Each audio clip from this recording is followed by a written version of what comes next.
You've got 10 minutes, and we look forward to your presentation. As you might have heard from members, that if you can keep your remarks within that, it gives us a time to have an exchange with you. Ka pai.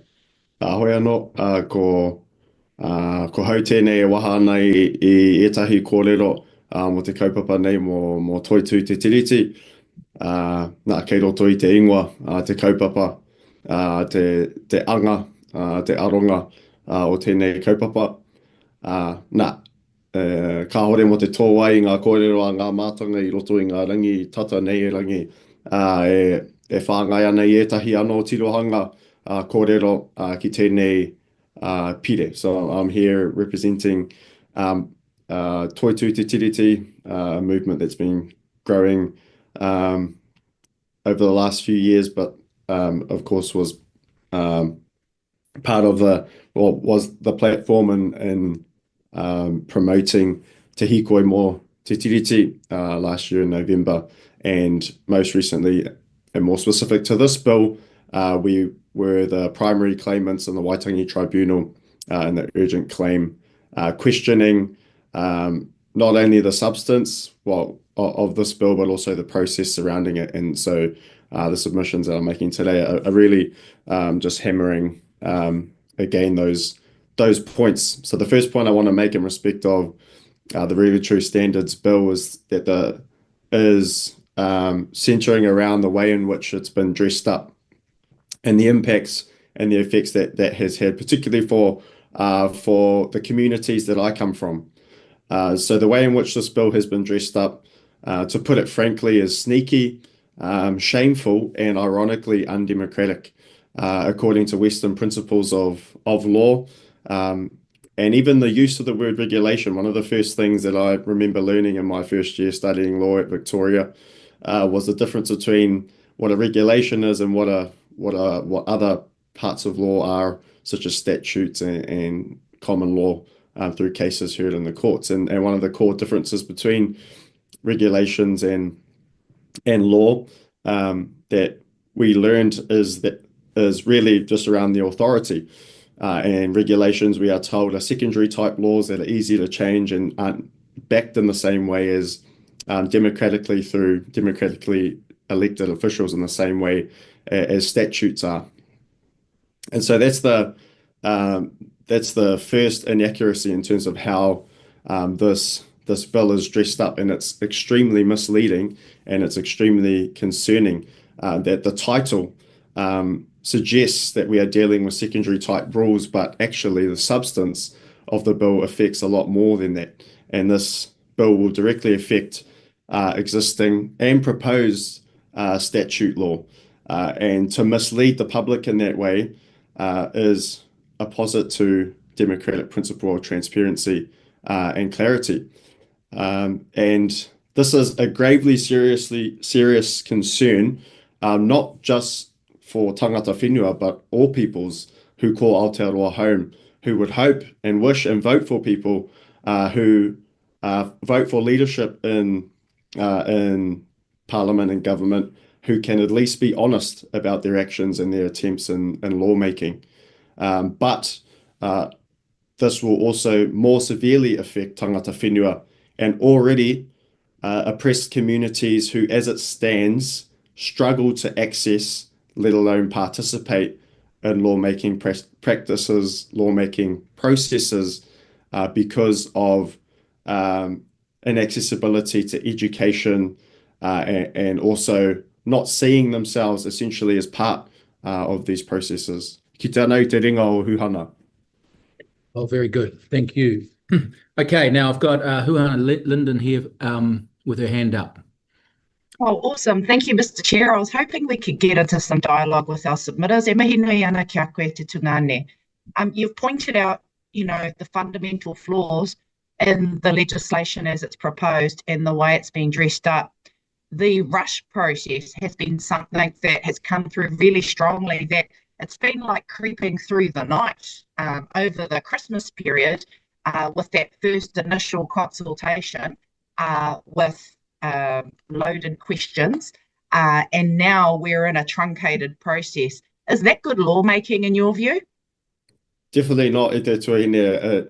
Anō kia ko ngā ka kia tēnei e ngā tūpuna he waka kōrari. Pēnei me te Trojan Horse e meinga nei etahi o ngā ahurea puta I te ao. He mahi huna, he mahi kuhu. Me haka mā ka tika. Tēnei kāwana I nei mahi nanakia.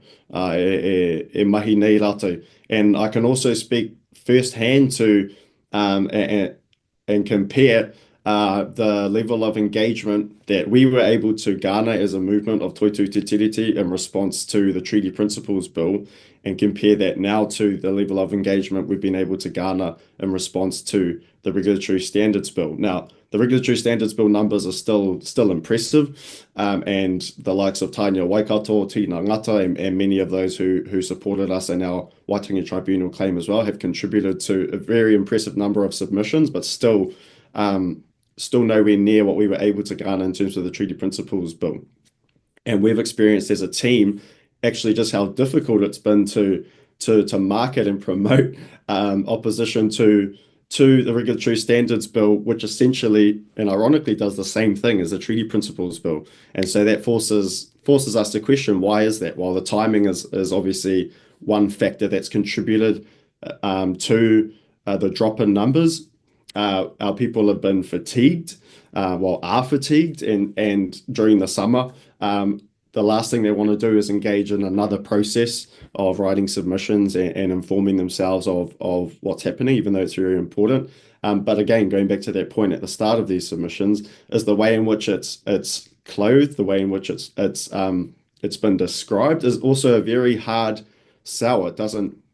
When you hear the word Regulatory Standards Bill, that doesn't set an alarm in the minds of our people in the same way the Treaty Principles Bill did. And it's also this bill, the Regulatory Standards Bill, has not gotten nearly the same amount of exposure in the media as well. So we've been pushing stuff uphill with the Regulatory Standards Bill, but this is all by design, and it's extremely concerning that's happening.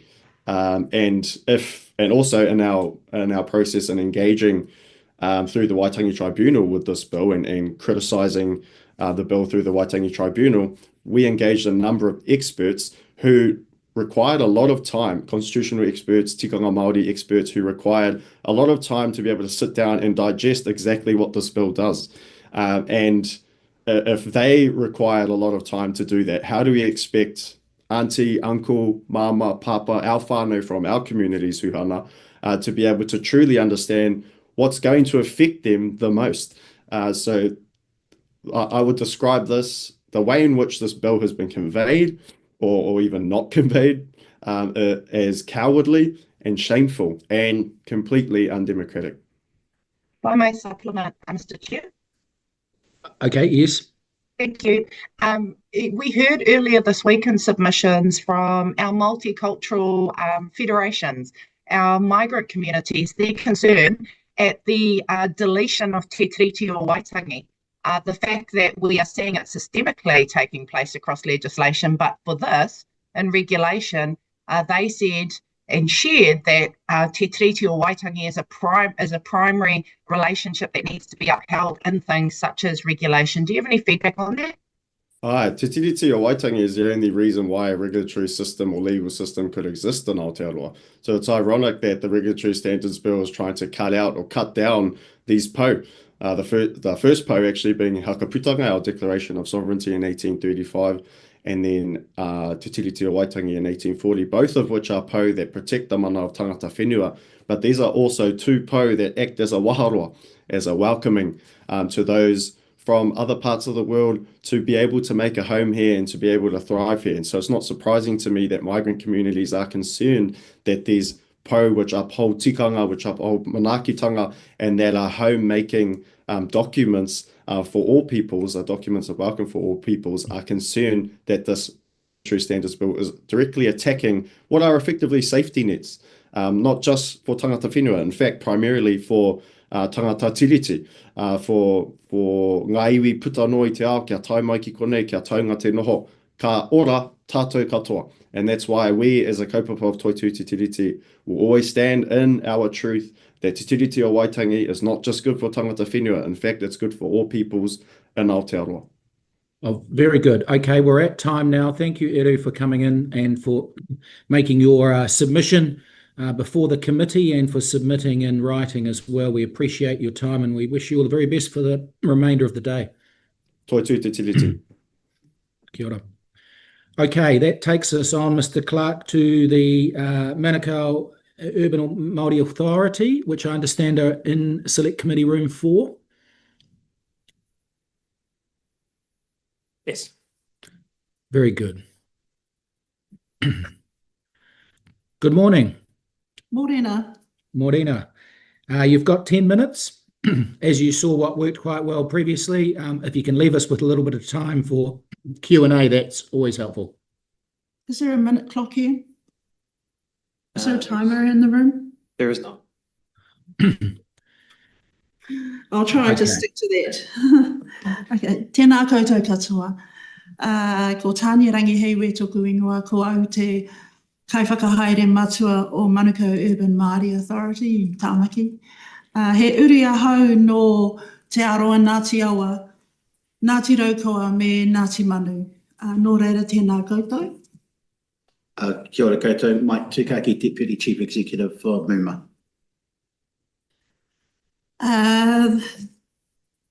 I'm pleased to be able to come here actually to, although the bill is in our view a travesty, but to represent the opposition of MUMA, Manukau Urban Māori Authority, to the Regulatory Standards Bill in its entirety.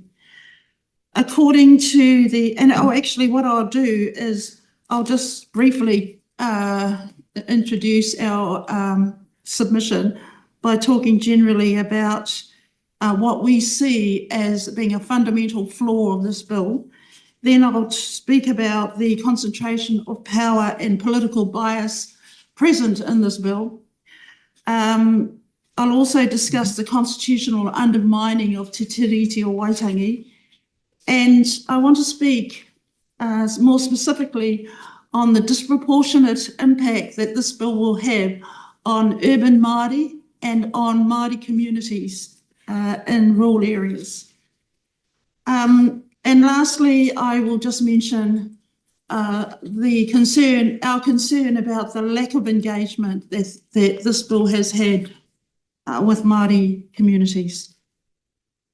According to the Ministry of Regulation, the purpose of this bill is to reduce the amount of unnecessary and poor regulation. On the surface, that might sound like a reasonable goal, but what is most telling is not just what is included in the bill, the so-called principle of responsible regulation, but more importantly, what's been deliberately left out. This omission is not an oversight. In our view, it's intentional. The Regulatory Standards Bill is a rebranded version of the discredited Treaty Principles Bill, designed to sidestep public scrutiny while achieving the same end, the marginalisation of Te Tiriti o Waitangi in lawmaking.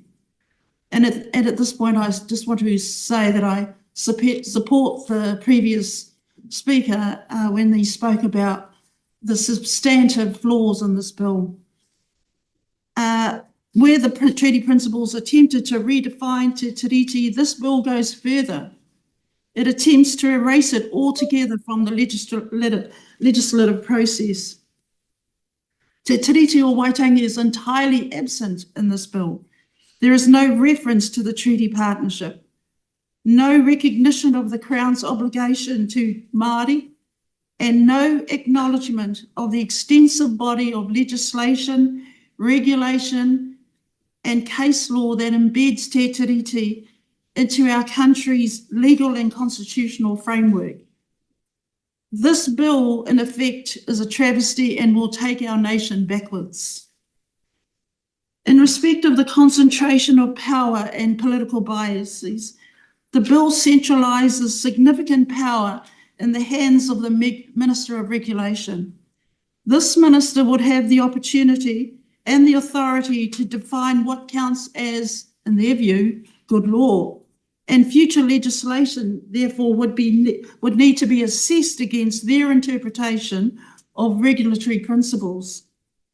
If that minister holds publicly stated views that funding targeted to Māori is racist, or that te reti obligations are divisive, then it's reasonable to conclude that any future legislation seeking to honour te reti will be unfairly deemed non-compliant under this bill. That is not good lawmaking.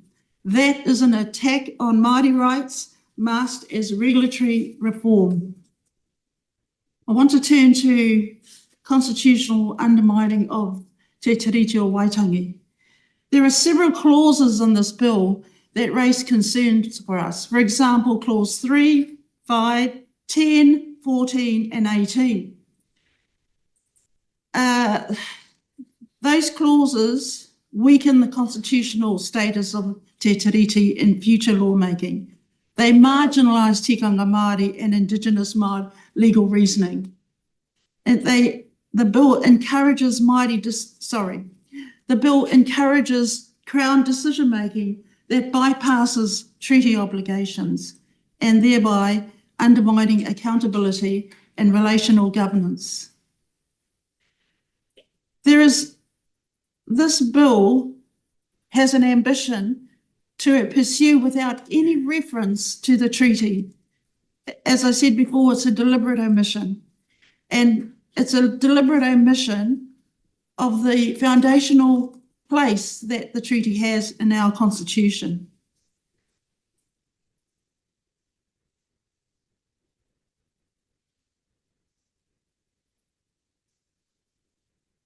The disproportionate impact that this bill will have on urban and Māori communities is significant. It will be significant, and it will manifest unevenly across Māori communities, thereby deepening the existing disparities for both urban Māori and rural Māori. For example, urban Māori will experience, and they already do experience, significant structural disadvantage in housing, employment, education and health. This bill's rigid regulatory principles undermine, for example, papakainga and communal housing models, which depend on flexible planning and consent processes. The bill will target funding for Māori services providers and undermine that targeted funding. Māori service providers will be cast or defined as being non-neutral under Clause 5 of this bill. Māori-led justice, health and education initiatives, often dismissed as non-compliant if they pursue collective well-being over individual logic, individual market logic. This bill prioritises individualism and individual market preferences. The absence of te reti from the bill leaves urban Māori efforts vulnerable to being filtered through a monocultural lens that fails to account for, among other things, whakapapa, whānau well-being, and other mana enhancing practices. Tania, just to give you an indication of time, you've just got over 2 minutes. Thank you. It's hard to know when there's no clock in this room. Rural Māori face unique pressures. For example, the co-governance arrangements for managing taonga and, for example, Waimāori. Those things rely on legislation that's grounded in tikanga and mana and mātauranga Māori. Community resilience initiatives that have been built up and purposely pursued by Māori in rural areas, those will be undermined, and particularly those addressing climate adaptation, climate change and resource equity. Whenua development projects, they will be constrained by property-centric compensation clauses or deemed non-compliant, again under Clause 5 of this bill. There's been a real lack of Māori engagement. The development of this bill failed to meet the Crown's obligations under the treaty to engage in genuine partnership with tangata whenua, The absence of consultation replaces a colonial pattern of exclusion and reinforces the constitutional fragility introduced by this bill. MUMA, Manukau Urban Māori Authority, urges this Finance Expenditure Committee to recommend the full withdrawal of this bill and to support the development of legislative processes that honour the treaty and Crown Māori partnerships, support plural constitutional traditions, including tikanga, mātauranga Māori, Māori tikanga-based jurisprudence, and finally, enable equity-focused, culturally grounded lawmaking. That is the substantive submission points from the Urban Māori Authority. Oh, well, thank you very much. For someone who didn't have a timer, it was perfectly timed. We've still got, if anyone's got a short question for a succinct answer, I'll allow that. Otherwise, we'll let you get on with your day. If I may, Mr. Chair. Yes. Just quickly, this bill clearly puts at the centre individual property rights in terms of lawmaking. I would really just like your reflections on how that fits with what's important to the urban marae and in Te Ao Māori generally. Well, it's particularly relevant and pertinent to urban Māori, rural Māori, because individual property rights don't sit with it. They are contradictory to papakainga, multiple owned lands that Māori unfortunately have to work through a way of getting housing solutions, for example. Okay. Thank you. Yeah, thank you, Dr. Webb. Thank you so much for coming in and for appearing before us in the Parliamentary Select Committee room. We appreciate that, and we wish you all the very best for the rest of the day. Thank you. Kia ora. Kia ora Thank you so much. Kia ora. I see Dr. Ford is queued up here, Mr. Clark, so we will proceed with Te Akatea Māori Principals and Leaders Incorporated on Zoom. Dr. Ford. Kia ora koutou. I understand I'm presenting with my colleague this morning, Bruce Jepson. Has he? Yeah, has we got any sign of Mr. Jepson, Mr. Clark? Yes, he just needs to accept the promotion to be a panelist. Okay, are you able to send him an instruction?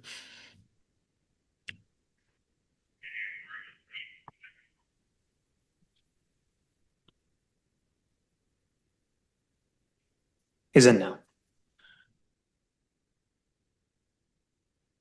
Okay, Mr. Jepson, if you can turn your video on and your microphone on if you're presenting now, and we'll start the clock, Dr. Ford. Camera's not working. Oh my gosh.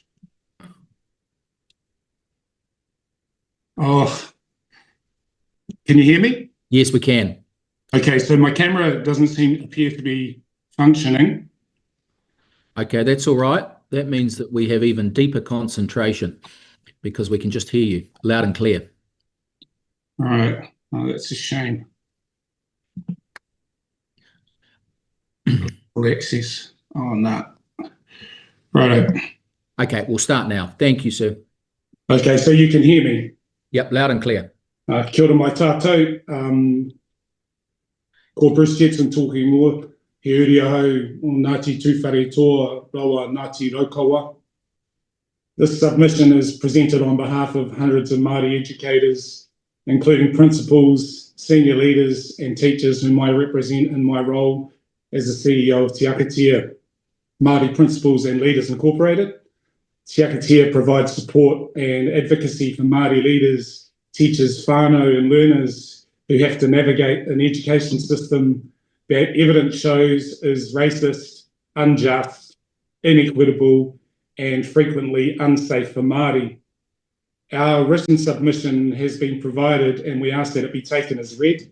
We strongly oppose the Regulatory Standards Bill and we reject it in its entirety.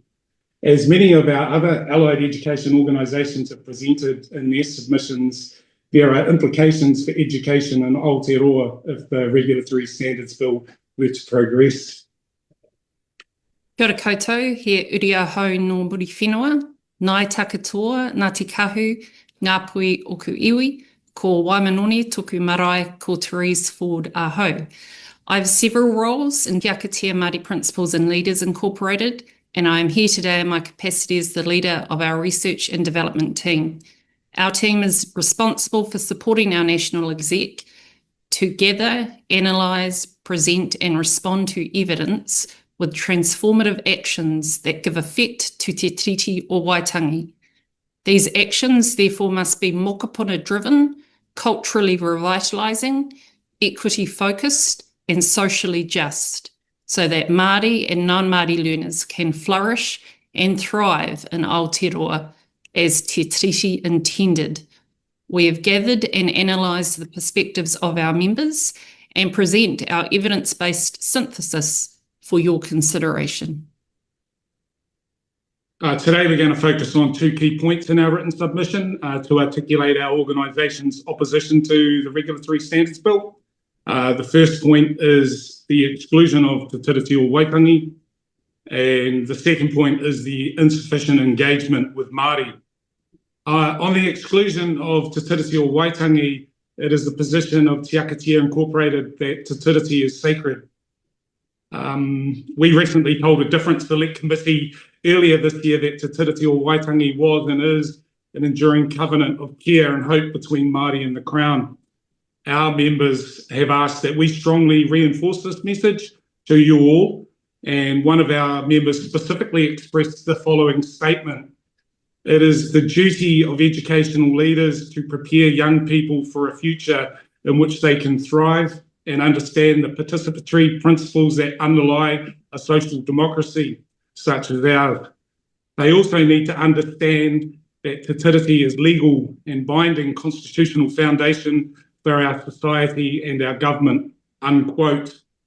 We agree with the sentiments of earlier submitters who have stated that the exclusion of Te Tiriti in this bill is repugnant.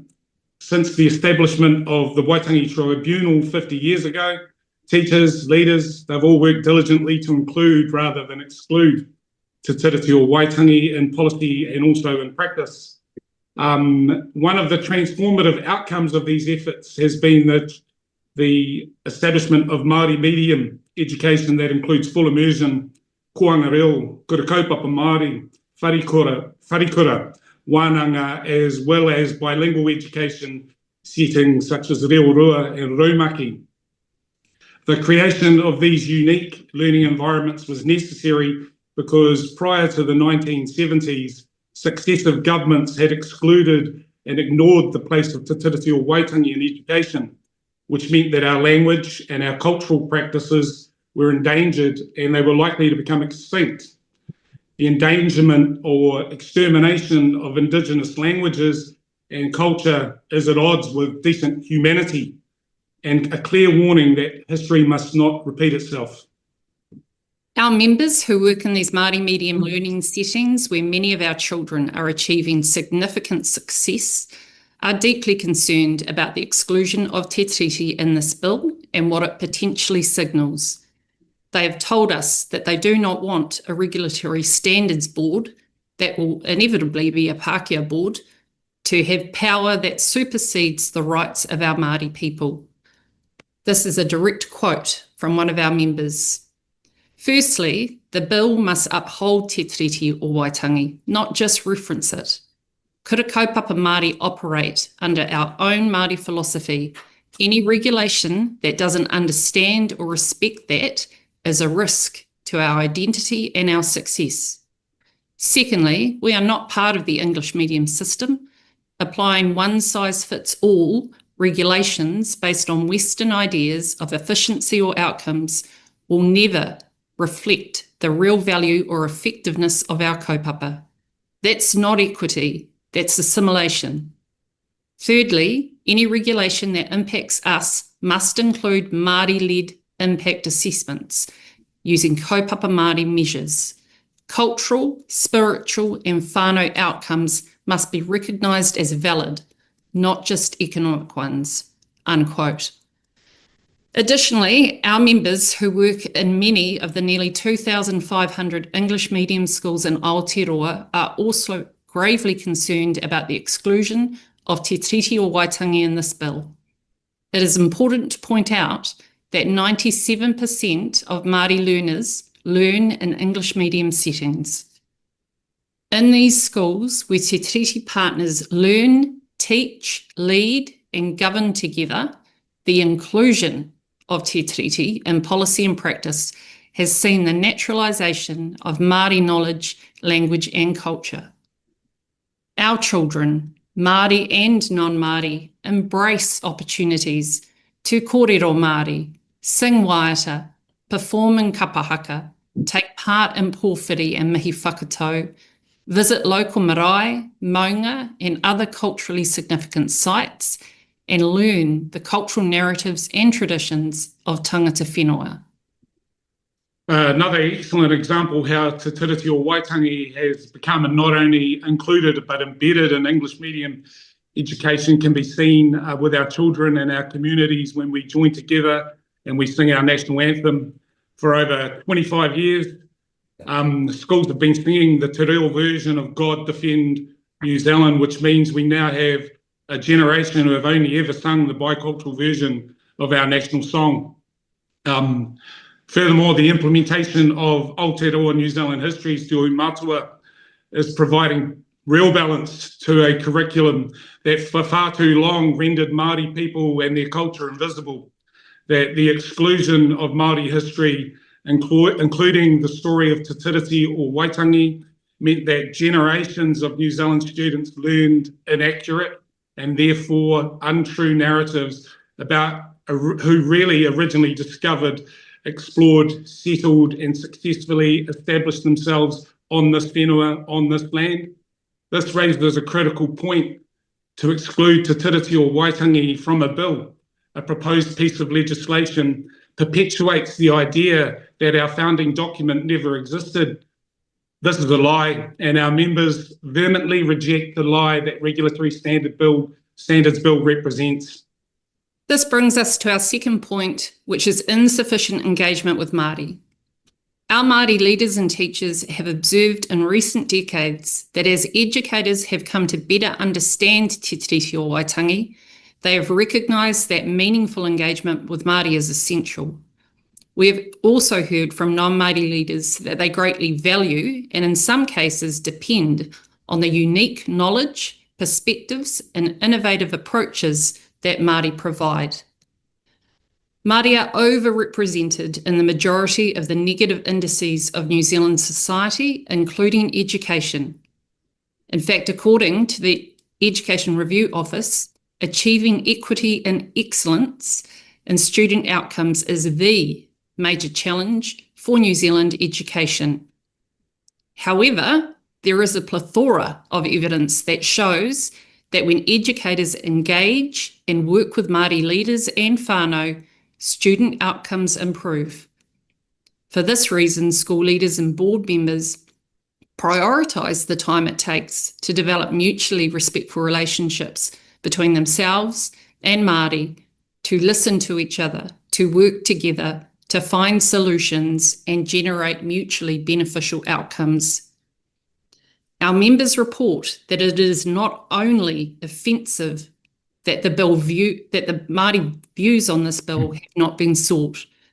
This disregard of Māori perspectives suggests that the architects and supporters of this bill are content with the continuation of intergenerational inequity, and they are therefore prepared to facilitate and exacerbate injustice.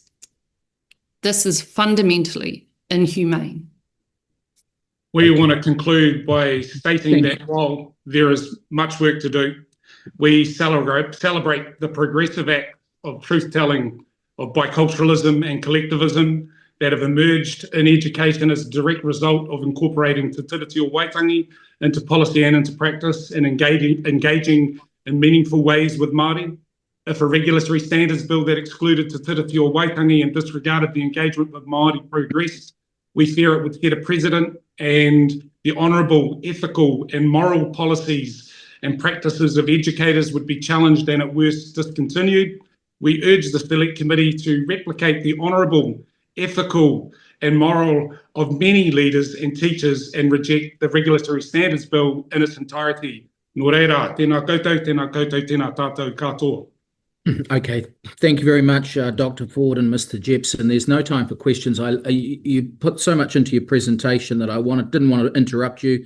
We're well over time, but thank you for your directness and for your articulation, and we wish you all the very best for the rest of the day. Kia ora. Hold up. Thank you. Okay, that leaves us to the Mangere Labour Electorate Committee. Have we got, I understand we've got Harry queued up. Kia ora. Tēnā koutou katoa.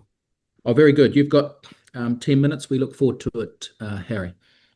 Thank you, Chair. Thank you for the opportunity to present our submission.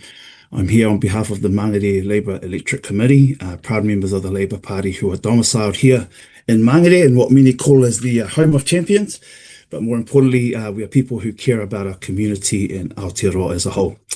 I'll take our submission as read, and I think we unequivocally oppose the Regulatory Standards Bill in its entirety. And I think there's just four key areas, there are four grounds in which we oppose this. The first has been laboured by the two presenters before me, the Māori Principals Association, also our colleagues at MUMA, as well as various other Māori academics or the legal fraternity. Essentially, Te Tiriti o Waitangi has been deliberately omitted. This bill makes no reference to Te Tiriti o Waitangi, and it's not an omission that is benign. It constitutes an act of actual constitutional erasure. Te Tiriti guarantees Māori tino rangatiratanga and a relationship, a genuine partnership with the Crown. So any regulatory framework of this scale must begin with a commitment to honour these obligations. And it's not just a extra side that you order at a fast food restaurant. It's not a box that we just tick, but it's essentially the constitutional bedrock of our legal system, and ignoring it undermines the very legitimacy of any regulatory regime here in Aotearoa. I think the bill centres largely on individual property rights and market efficiency, and those are values obviously reflective of libertarian kind of thought, but that often stands in direct conflict with Te Ao Māori views around collective stewardship and intergenerational responsibility. We can't build a just and equitable Aotearoa on a foundation that disregards Te Tiriti and the Crown's enduring obligations to tangata whenua. And like our previous presenters have stated, there was no real meaningful engagement or a considered approach to engage with our Māori community. Look, second is more a point around deregulation. And in particular, deregulation has already cost lives and livelihoods. I think the bill assumes that, reducing regulatory burdens is inherently good, but recent history in Aotearoa tells a very different story, one where the removal of safeguards has caused serious harm. There's an old adage or a saying that goes, before you remove a fence, you must ask why it was put there in the first place. And regulations exist for a reason, often because of past failures, harm, or exploitation. The so-called cutting of red tape led to the leaky homes crisis, which cost the country, I think, an estimate of north of 47 billion, a burden that falls heavily on the current generation of taxpayers and future homeowners as well. If we also look at weak and absent regulation, which also played unfortunate roles in the tragedies of families who lost loved ones in the Pike River mine disaster and collapse of even our finance companies such as South Canterbury Finance and Hanover, events that devastated lives and eroded public trust. Professor Jenny Campbell pointed out in the Te Ao Māori interview that, Māori and Pacific often are disproportionately impacted by these lack of regulation in industries such as construction, forestry, even in aged care as well. I think in closing off that point, we must not confuse regulation with red tape. Regulation is often a necessary protection, a shield for people, not a barrier to profit. So removing these protections increases risks, not freedoms. And probably our penultimate point is is basically, obviously this bill undermines transparency and almost insidiously locks an ideology. It claims to promote transparency and sound lawmaking, but if we were to apply it to its current as it currently stands, it fails its own test. I mean, the regulatory impact assessment raised major concerns that by its own ministry and own officials highlighted concerns. The irony around this whole transparency is that, parts of the regulatory impact statement is actually redacted, and consultation documents have been redacted, and so-called principles of good regulation obviously lock in what many have pointed out as libertarian worldviews that will tie the hands of current and future governments. It's not principled lawmaking, it's essentially subliminal ideology lawmaking disguised as reform. Folks, in closing, I think many submitters have pointed out that, look, I think it's clause 17 where it talks about the establishment of a regulatory standards board, an unelected body with sweeping powers. Wouldn't be accountable to voters, yet its opinions can carry significant political influence and weight. So, in practice, essentially gives a de facto, almost a veto of sorts to an ideologically aligned group. And many people have pointed out, obviously this is acting a large number of some of the core tenets and ideologies. But, we also acknowledge that they're part of a coalition, and its coalition partners have stood by and allowed this to get to this stage. But in closing, there's no obligation for this board to consider te tiriti, equity, or even environmental protections or long-term well-being. It just sets a dangerous precedent, technocratic parallel power structure that undermines democracy. I think whilst this bill is framed in the language of good regulation, it advances a dangerous ideological position. It ignores the hard-earned learned lessons of New Zealand's regulatory failures in the past, deliberately sidelines te tiriti o Waitangi, and operates with a glaring hypocrisy regarding transparency, and proposes the creation of an undemocratic body with the power to undermine essential public protections. At its core, the principle prioritizes a narrow libertarian vision fixated on individual property rights and reduced compliance costs at the expense of collective well-being and the state's fundamental duty to protect its people. Whawhai. Okay, thank you, Harry. We've got a time for a question from Dr. Deborah Russell. Kia ora, Harry. Awesome submission, thank you. Hey, in your written submission, you talk about the diversity in Mangere, but fully aware of, it's an awesome community, but also you've talked about formal equality versus equity. Do you see, that sort of formal equality, does it work well in very diverse communities?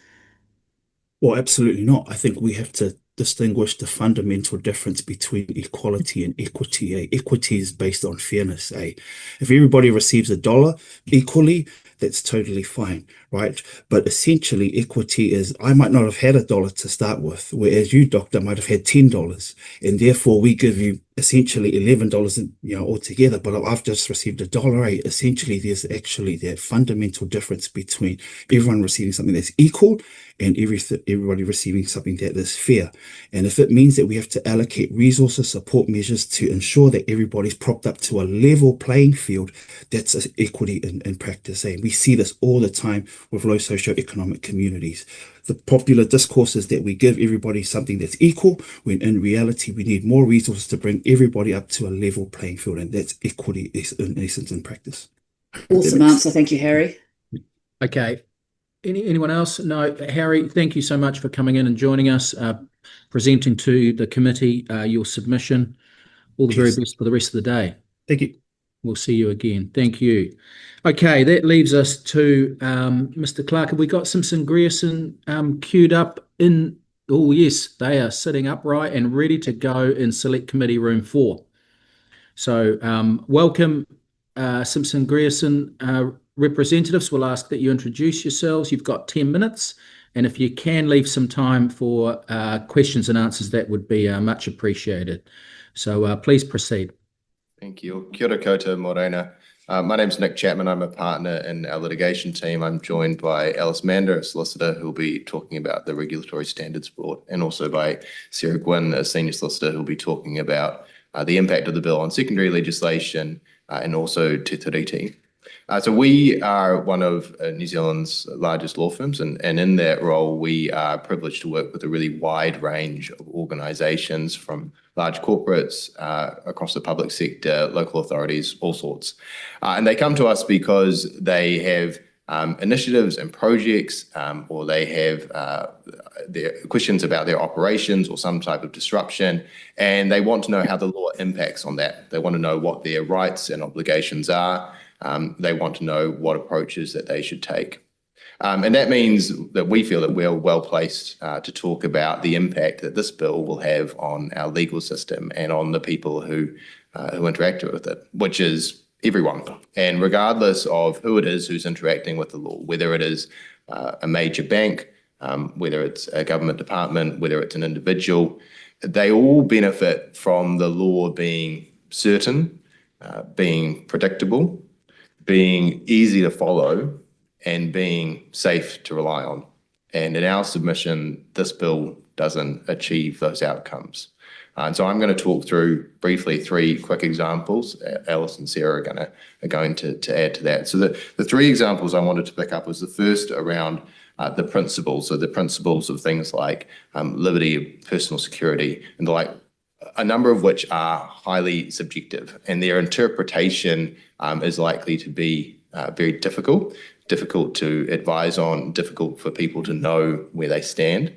And their application is likely to be highly fraught, and where it's highly fraught, you're likely to end up with disputes which are costly and time-consuming. The second example is around the way in which this bill interacts with our existing legal system and the difficulties that poses due to a lack of clarity as to how this piece of the jigsaw is meant to fit, and in particular the risk of the proverbial and ministerially appointed cat amongst the existing lawmaking pigeons which are highly regarded both in New Zealand and internationally, are respected, are known, and are well established, and the impact that will have. And the final point I wanted to make is around this risk of the retrospective impact of the bill, and it is a fundamental constitutional principle that the law should not have retrospective impact, and that people should be able to make decisions on the law as it stands. Now, each of those examples, and the examples which Alice and Sarah are going to talk through as well, they have real-world implications for anybody interacting with the law. So the first is that where there is uncertainty, where there is unpredictability, where the law is difficult to understand and unsafe to rely on, then we can expect that there will be disputes, that parties will bring judicial review proceedings, that there will be commercial disputes between parties, and all of that takes time and effort away from other initiatives which should be taking place. But the second risk is that even for people who aren't involved in disputes, there's this ongoing risk that they will simply stay their hand until that uncertainty resolves, and that investment opportunities and initiatives that otherwise would come to fruition won't. And the bill's intention of trying to make things easier will in fact slow things down. So I'm going to pass over to Alice. Thank you. So one of our other main concerns with the bill is with the proposal to establish a regulatory standards board. So as you know, under subpart 7, the Regulatory Standards Board will be carrying out inquiries into existing and legislation and forthcoming bills and seeing whether they're consistent with the principles of good regulation. And we sort of had 3 main concerns with this. So the first being that the board as proposed will effectively have post-enactment powers to make recommendations that very well may criticise existing regulation. So as foreshadowed, we think that this is likely to create significant uncertainty and confusion for businesses and communities and industries alike as to the future of that regulation and the consequence of those recommendations. We think this is particularly problematic for industries who rely on the certainty of regulatory regimes. Our second concern is that the House of Representatives already has the role of scrutinising bills against constitutional principles as they go through the House. Perhaps more importantly, the House of Representatives has these mechanisms to allow the public to have an oversight or have say in that process, such as the Select Committee process. So we're concerned that the Regulatory Standards Board appears to sort of overstep into that arena without those accountability mechanisms, and will also potentially cast doubt on the House of Representatives' role to enact good law, which will also potentially be seen as a blurring of the separation of powers, which we know to be so fundamental to our Constitution. Finally, and connected to these points, we think that these issues of transparency and the separation of powers blurring are exacerbated by the fact that the board will not be independent from government, but rather accountable to the Minister of the day. So with that, I will pass to Sarah, who will take us through the rest of our submission. Thanks, Alice. As Nick said, I'm speaking to what's included in the bill and what's excluded in the bill, and how those will have lasting and unintended effects on public entities, local authorities and our communities. So first, looking at what's included in the bill, the application of this bill is broad. It applies to all legislation, including secondary legislation, and it applies retrospectively. This includes regulations setting out entitlements for our key constitutional players in fulfilling their roles, such as Governor-General, MPs, judges. It also includes regulations setting standards such as professional standards, environmental standards, food, water standards, and WorkSafe standards. It also includes secondary legislation delegated to government departments because of the need of their expertise in their industry, such as taxation and regulations governing key lifeline utilities. The bill then places obligations on those lawmakers and administrators of secondary legislation to conduct regular reviews of those laws against the standards outlined in the bill. This is going to place a significant burden on those government agencies, public bodies and local authorities. It's also going to divert their resources away from businesses and community. We also note that within that, the complaint mechanism is broad and unclear, and it will apply to all legislation and secondary legislation. Under the bill, any member of the public can make a complaint to the board. There's no standard that applies. So it's likely that it will end up being a cheap, easy option compared to other mechanisms that are in place, such as judicial review. It also means that those lawmakers and administrators of law will need to divert their resources to respond to those complaints. So secondly, what's excluded? As you've heard before, having Te Tiriti excluded from the bill will create uncertainty in our legal framework. The principles of Te Tiriti are not included in the principles of responsible regulations in the bill, and there's no reference as to how the bill interacts with the treaty. The example we use in our submission is that public service entities have requirements to support the Crown in its relationship with Māori under Te Tiriti, and it's unclear how those public service entities are expected to balance their obligations in this bill with their obligations to support the Crown, say, even when they're conducting the reviews as required. That silence is going to cause significant uncertainty in many areas. It's also likely to raise the risk of judicial review and legal action, leading to greater uncertainty for industries relying on regulatory schemes. So I'll now pass back to Nick. Well, thank you. We're very happy to take any questions that the committee might have. Before doing so, the final point that we wanted to make is to encourage the committee to be alert to the existing mechanisms that already exist in our system. So whether that is the Legislation Design and Advisory Committee, whether it's the Regulations Review Committee, whether it's the Law Commission, there are a whole bunch of examples which already address the types of issues that the bill is intending to remedy. Okay, thank you very much. We're nearly at time, but we've got a question from Dr. Duncan Webb. Kia ora, and thank you for that submission. Always good to hear from Simpson Grierson. Look, it's not something you touched on, but it's very legal. In Clause 24, we've got a provision that says the Act does not confer a legal right or impose a legal obligation on any person that's enforceable in a court of law. And yet here we have Parliament passing something which is both a law and not a law. I'm just really perplexed as to how this fits. You've talked about judicial review, but if you've got any comments on what that means, I'd be really, and how it works, I'd be really appreciative. I think that's an important question, and I think the confusion which you're referring to, the confusion that we have identified as well, and confusion that the courts will have to battle with, because the courts on the one hand are being told that this law doesn't have any impact, but on the other hand, Passing Act into law creates rights and obligations, and the courts work on that basis. And so any party which is disadvantaged by the way that this bill operates would seek to take advantage of that principle and will seek to take challenges.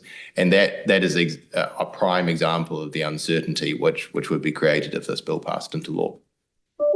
Okay, thank you. We're going to have to leave it at that. Thank you so much for coming in and presenting. Thank you. Thank you for your full written submission, and keep in touch with the process. Thank you. Okay, Clerk's office. Have we got Ms. Nathan online? Yes, we do. Marewa? Okay. Kia ora. Welcome, Morena. Look forward to your presentation. You've got 10 minutes, and if you can leave some time for some interaction at the end, that's always appreciated. Thank you. Ka pai. Tēnā koutou katoa te committee. My name is Marewa Nathan, and my iwi is Te Rarawa. I take the Y262 taumata whakapumo submission as read and will now add further kōrero. I'm here firstly on behalf of my people of Muri Whenua.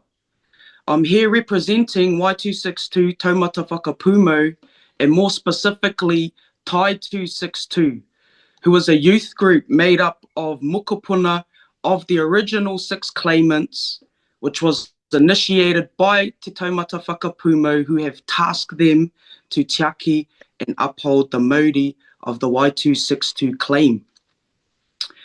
I am a 7th generational weaver that was raised by my grandparents in Ahipara, a small coastal town at the southern end of 90 Mile Beach. They taught me mātauranga Māori, and along with kaumātua spent hours imparting what we call kōrero tukuiho, or te kauwairunga. In English, this translates to the esoteric knowledge that is handed down through generations. Basically, I was a little Māori kid running around the marae, doing all the little jobs, who then sat with kaumātua, learning about whakapapa and what I now know as ancient traditional knowledge. In 2010, alongside Master Weavers of Muri Whenua, we opened Te Whare Whiritoi at Roma Marae, which is a gallery and art space built to honour and perpetuate taonga Māori. I'm here to oppose the bill for 2 reasons. The first, environmental, and how this will hugely impact negatively on our environment, our weaving fibres, and more importantly, on my people.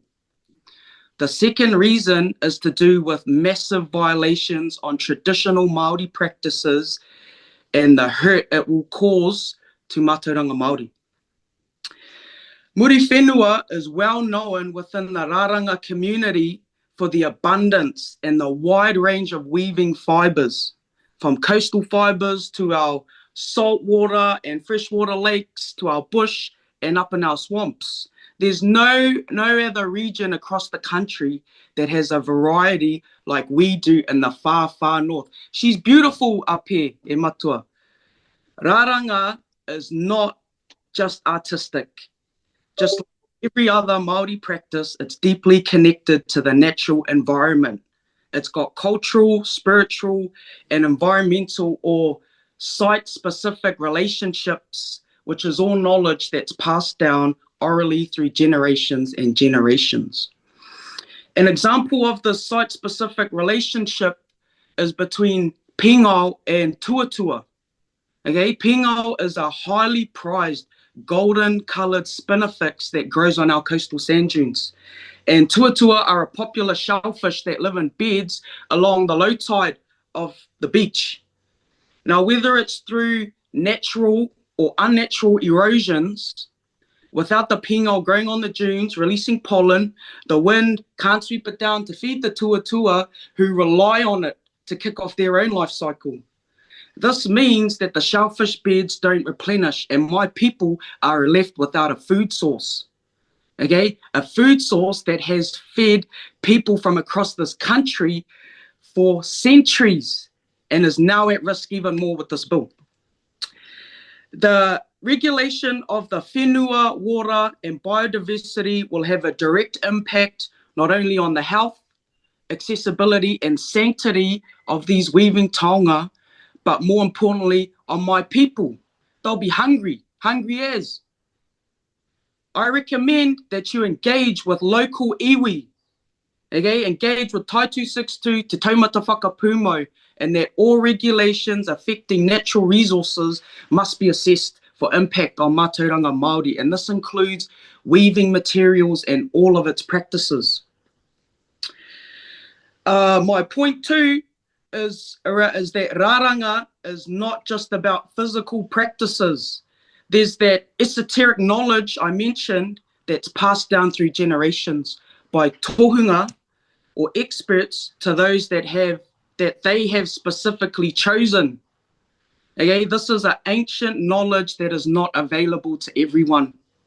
This is a deliberate practice or a protocol that keeps mātauranga Māori protected through tikanga, protected through tapu, and protected through whakapapa.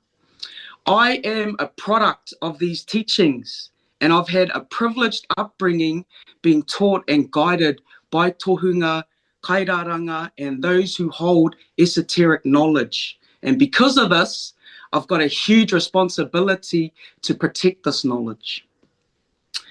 With no regard to Te Tiriti o Waitangi, this bill will violate Māori tikanga and devastate mātauranga Māori by forcing tohunga to share, disclose, or commodify this ancient protected knowledge.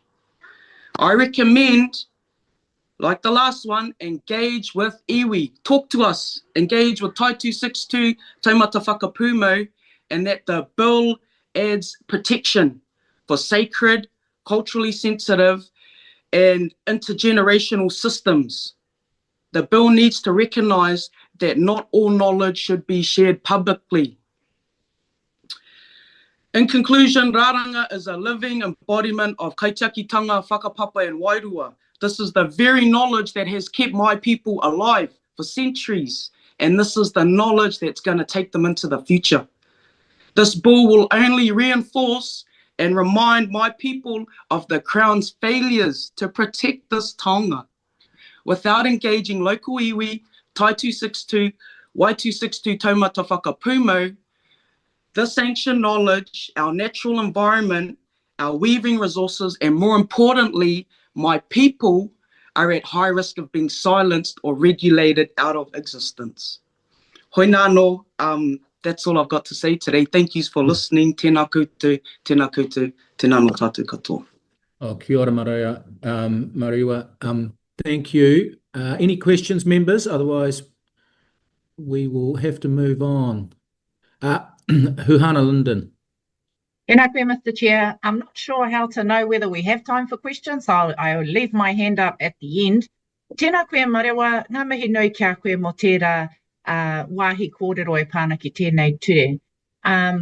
Really interested in unpacking, the Y262 kaupapa is about protection and recognition of that unique mātauranga that we hold, and the denial of the rangatiratanga that our iwi Māori hold on behalf of those taonga here in Aotearoa.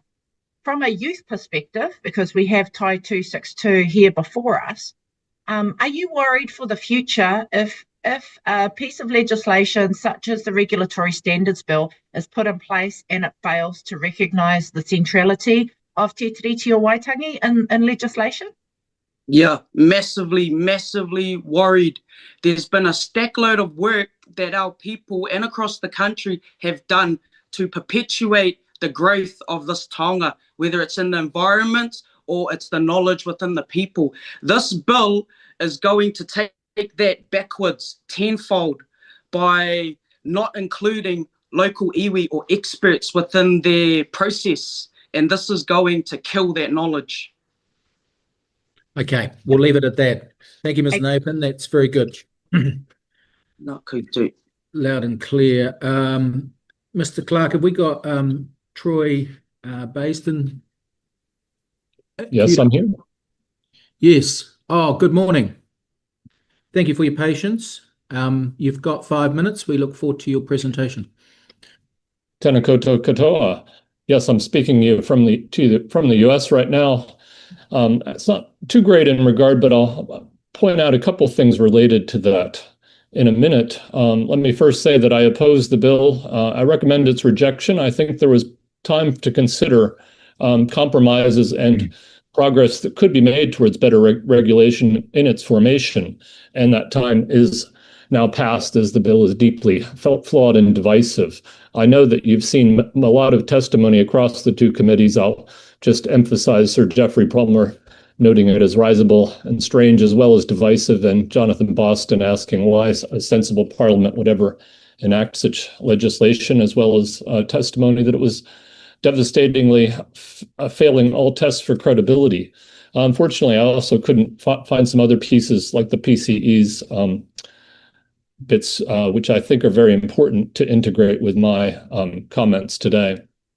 Let me now step back and note that the key reasons I cite the Parliamentary Commissioner for the Environment's testimony are that there are plenty of existing pieces of machinery and legislation that can be used in the same way that this bill was intended to be used, and are very much more suited to that purpose.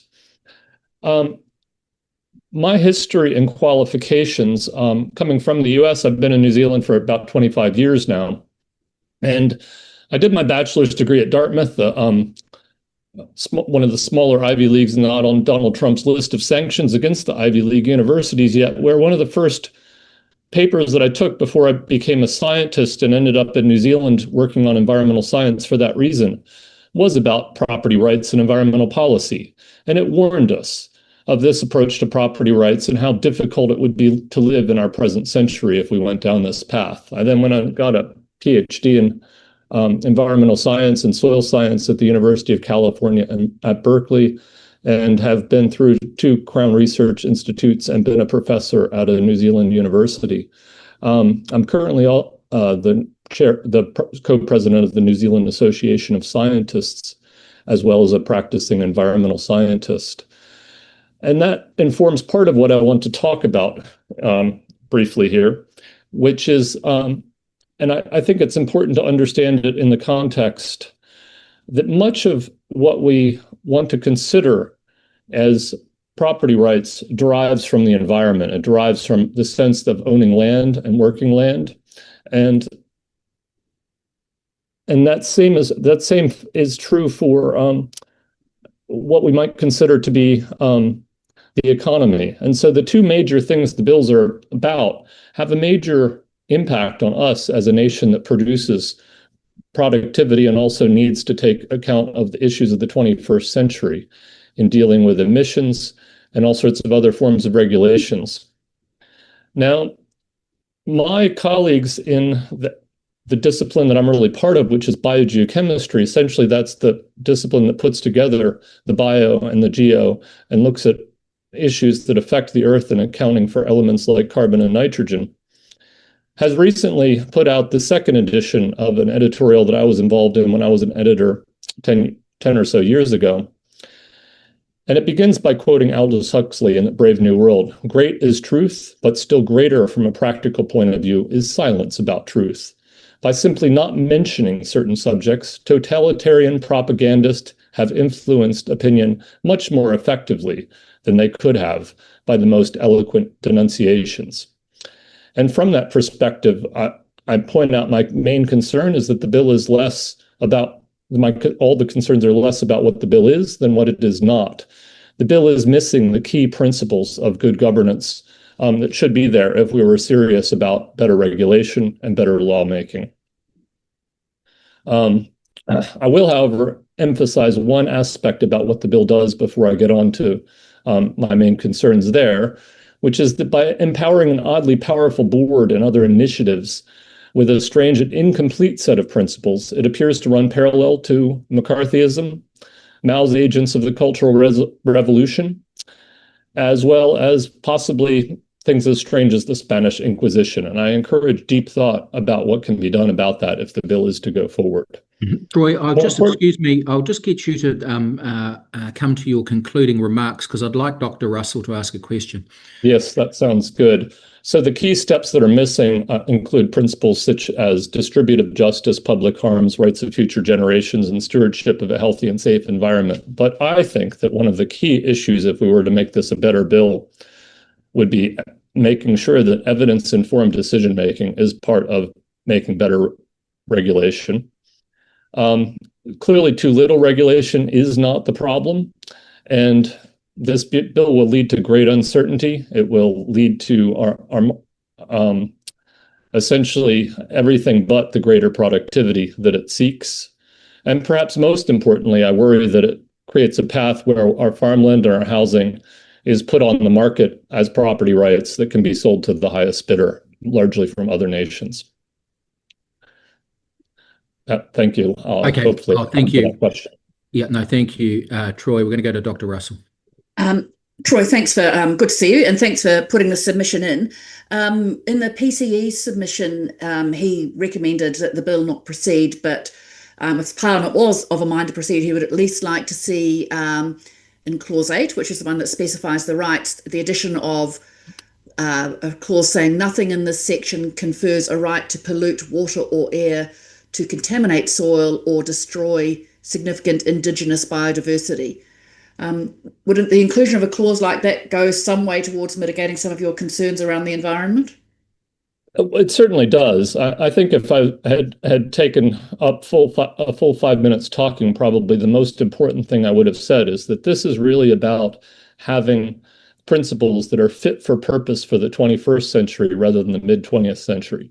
And those principles that would allow us to deal with international treaties around climate change, that would allow us to deal with the international expectations of our markets, those are all principles that are now part of good governance in the 21st century that we're expected to perform to. This bill largely removes the opportunity and ability to do those, so all that can be put back would make it a better bill from my perspective. Great. Thank you, Troy.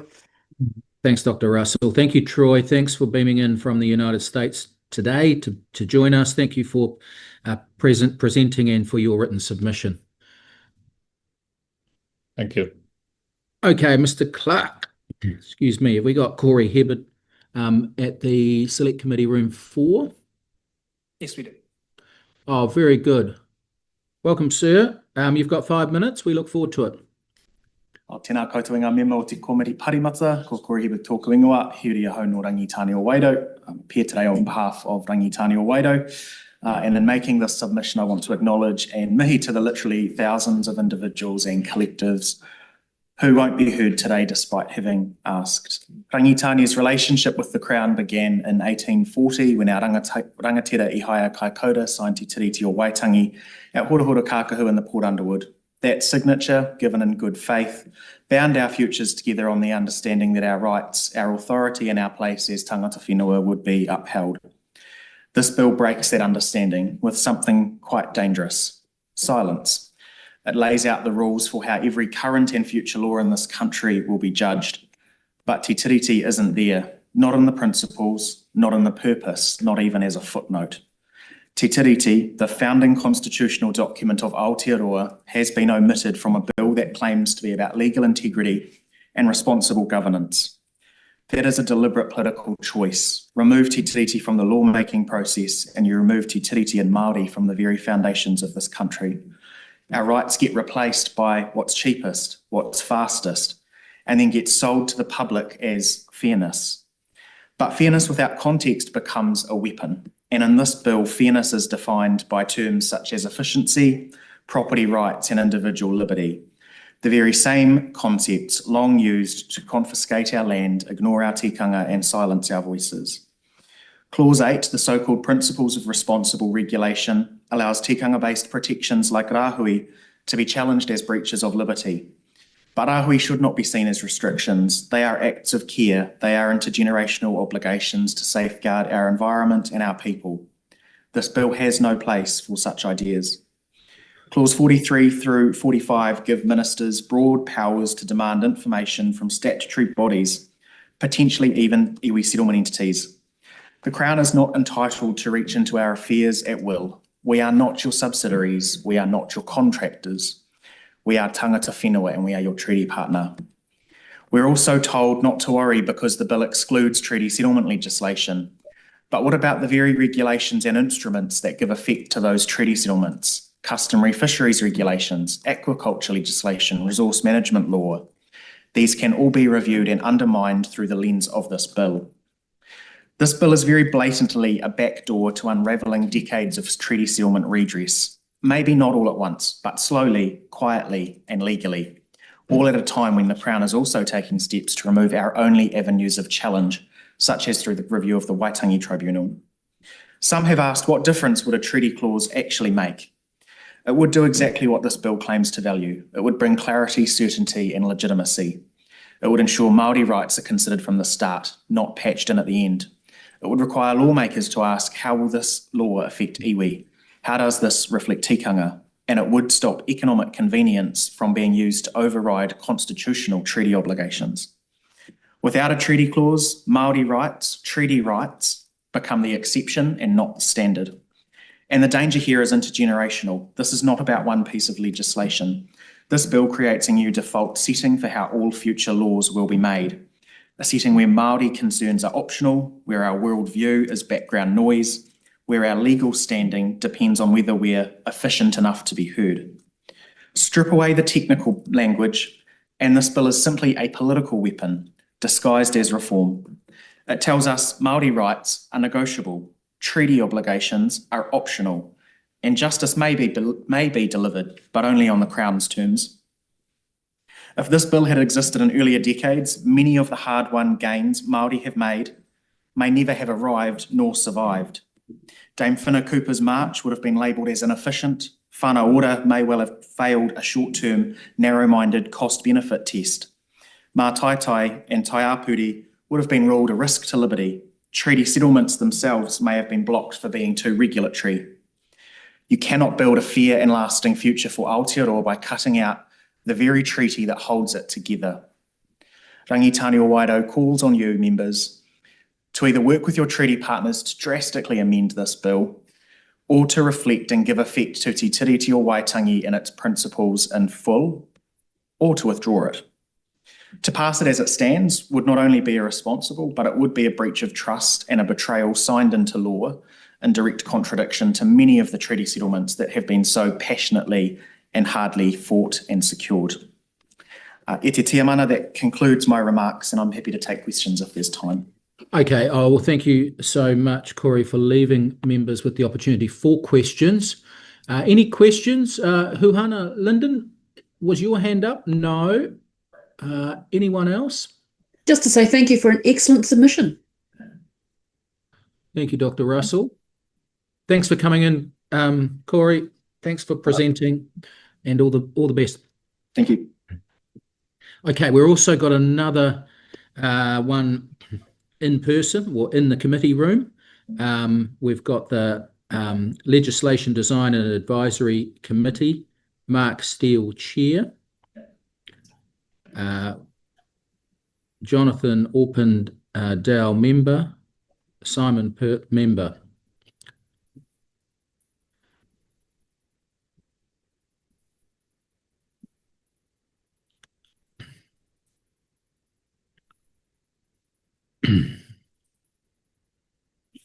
Good morning. Oh, this looks like a formidable front row here. Can we, if you can introduce yourselves, and we look forward to your 10 minutes. Thank you very much, Chair.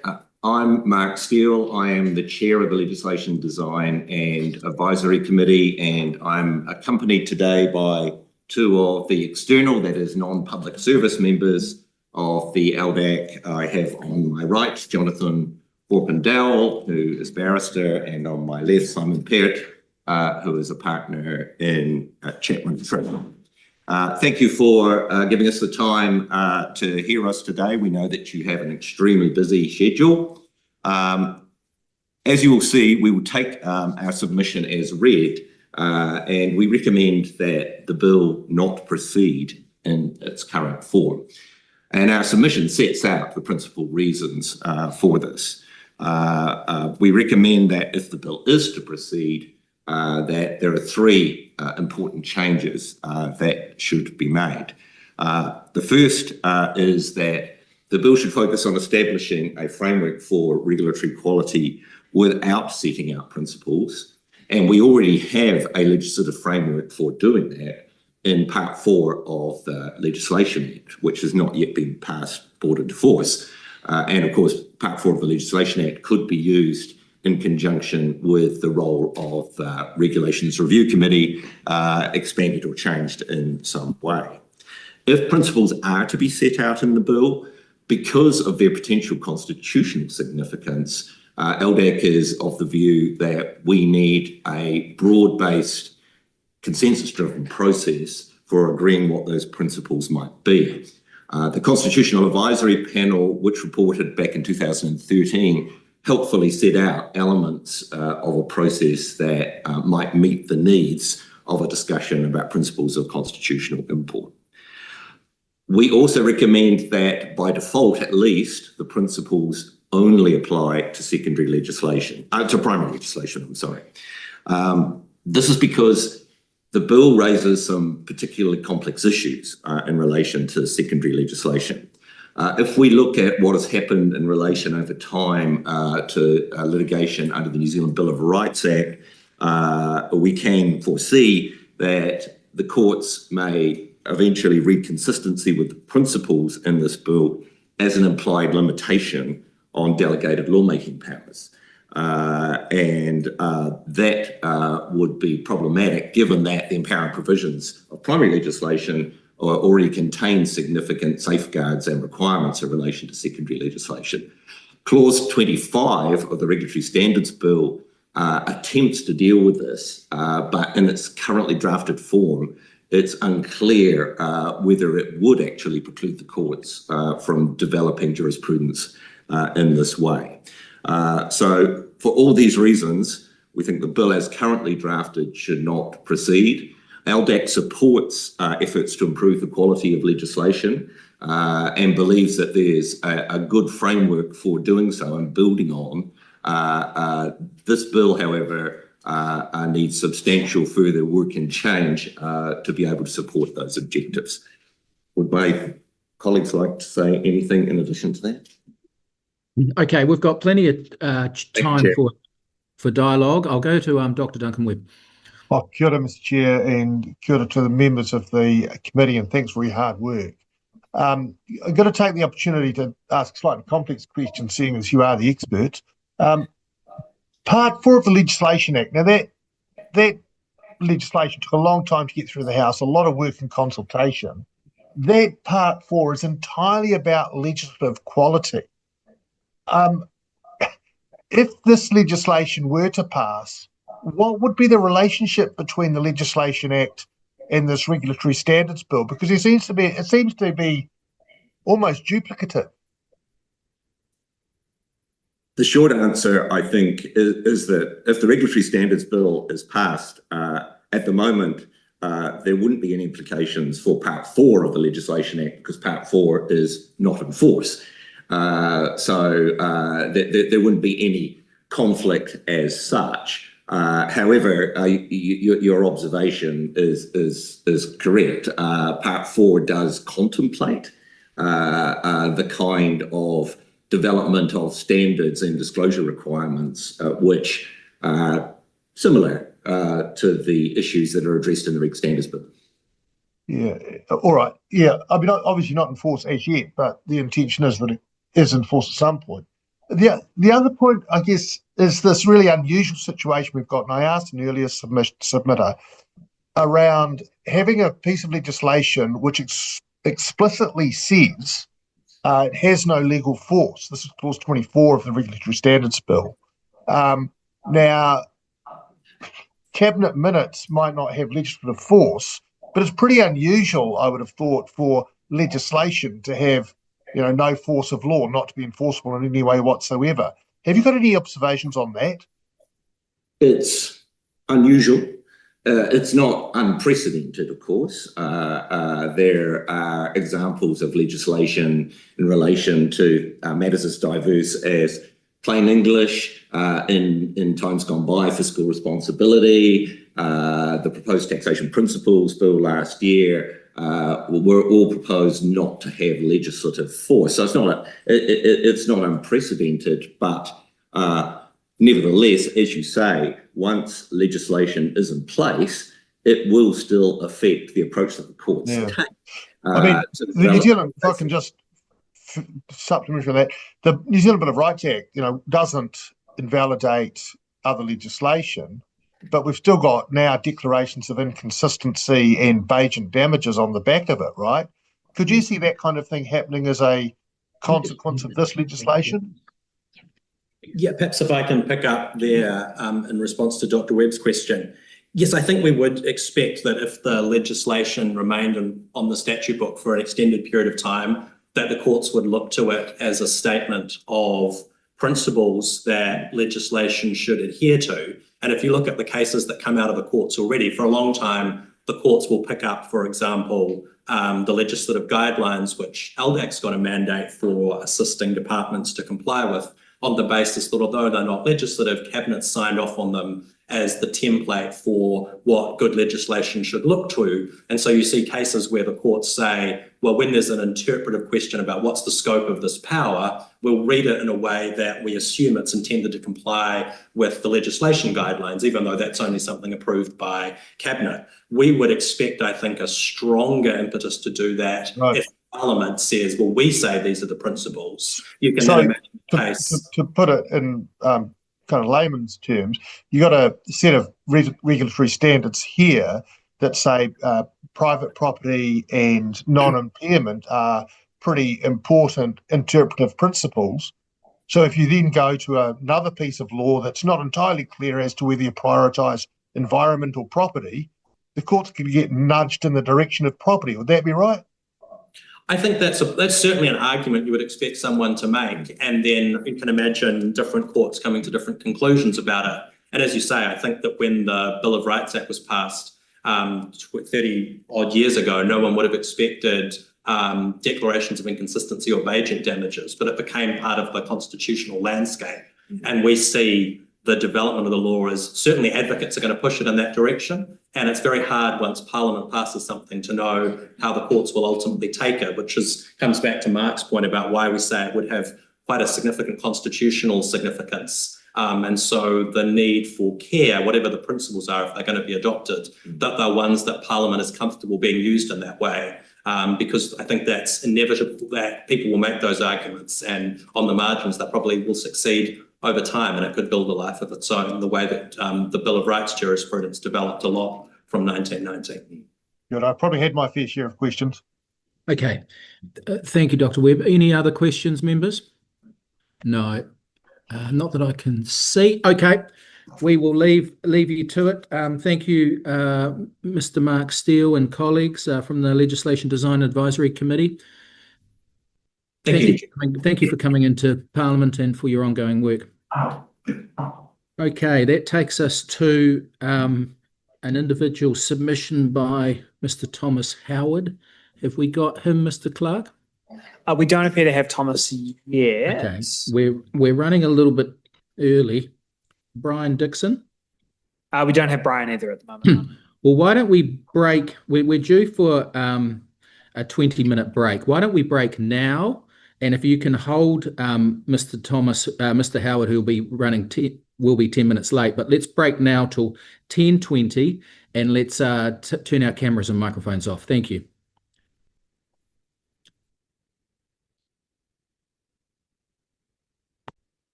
We have Brian Dixon ready to go.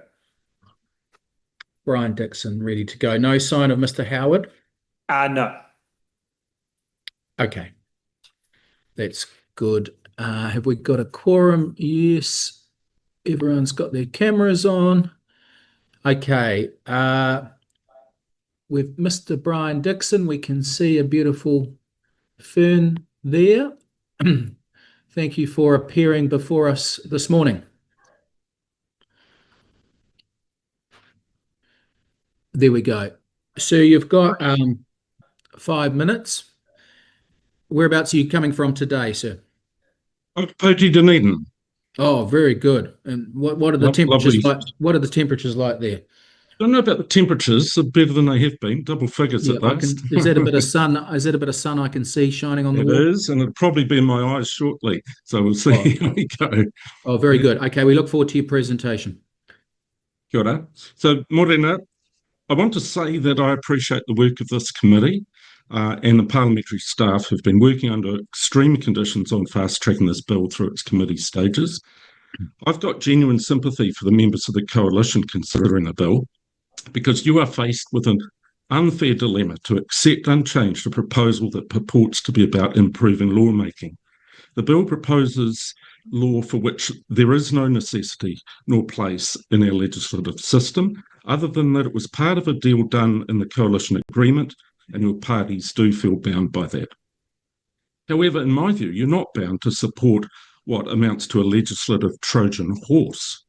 Your real responsibility is to the New Zealand public and to the partners of a treaty that would establish this nation and its governance, joining the Crown and iwi in a very long-term relationship. It's your duty to not allow shoddy and reckless laws to proceed through Parliament. It seems to me that you have 4 possible ways of dealing with the bill before you. Firstly, you can recommend it proceeds and face the probably severe legal and electoral consequences of that. Second, you can attempt to amend it to a state that's a bit less unacceptable. That means completely replacing the principles and removing entire sections of the bill. Hardly feasible given the complex problems that you're hearing about this week and are in most of those 150,000 submissions you received and in officials' reports. Thirdly, you could suggest the bill be returned to the Ministry for substantial redrafting based on the criticisms and real consultation. Or you can recommend that this bill doesn't proceed, for which you've heard many cogent arguments from experts in constitutional law and environmental, social, economic and cultural perspectives. My recommendation in my submission is that you not support the bill progressing. Given the 3 previous attempts to introduce similar legislation and 3 rejections by parliaments and your own parties, it's astonishing that the current version remains largely unchanged through a process of consultation, despite advice from eminent experts and departmental officials. Usually proposed laws subjected to that amount of scrutiny are amended in an open process that continues at select committee hearings. However, the advocate for this bill has not been open to making such changes, even those that could have helped it progress. The entire history of the bill does not actually inspire confidence in the lawmaking it offers. The relevant clause in the 2023 agreement between National and ACT has been represented as an obligation to pass the bill unamended by critical review. That's ironic when the supposed intent is to produce good laws. The parties actually agreed, and I quote, to improve the quality of regulation and ensure decisions are based on principles of good lawmaking. On that basis, the Regulatory Standards Act must itself reflect the principles of good lawmaking, which it cannot possibly do while ignoring the knowledge, experience and advice of those who understand what good lawmaking actually looks like. Also, good law isn't achieved if any one political party seeks to impose its own unpopular concepts on the majority of the people of New Zealand. If the bill itself doesn't follow the rules of good lawmaking, there's no obligation on parties to support it, and doing so would be contrary to your coalition agreement to that effect.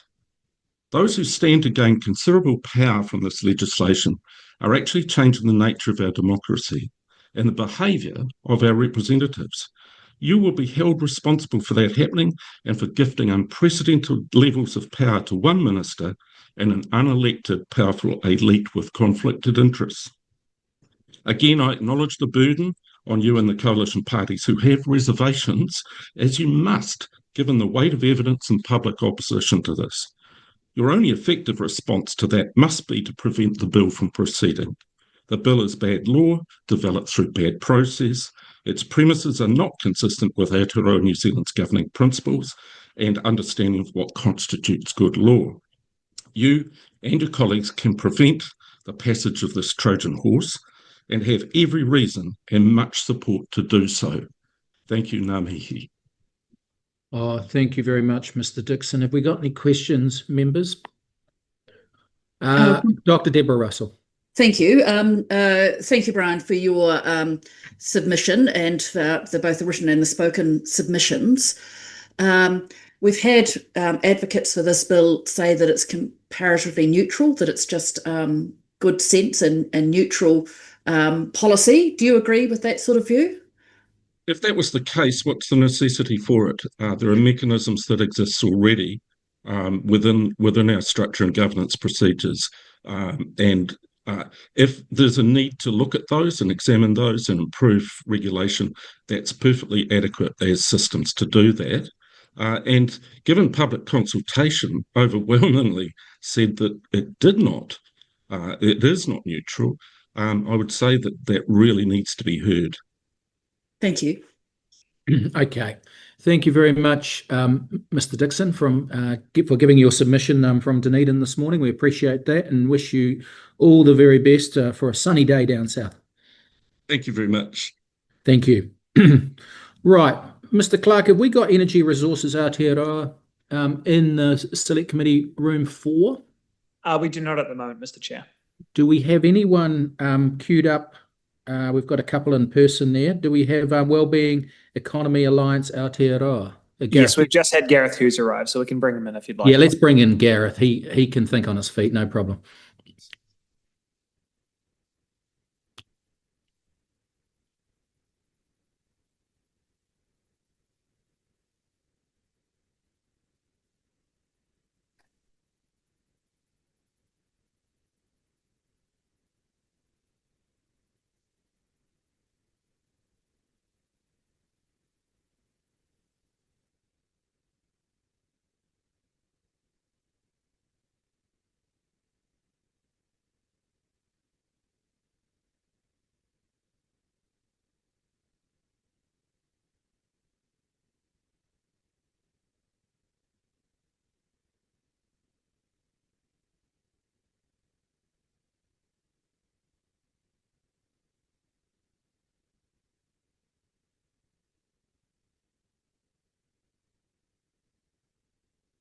How are we looking there?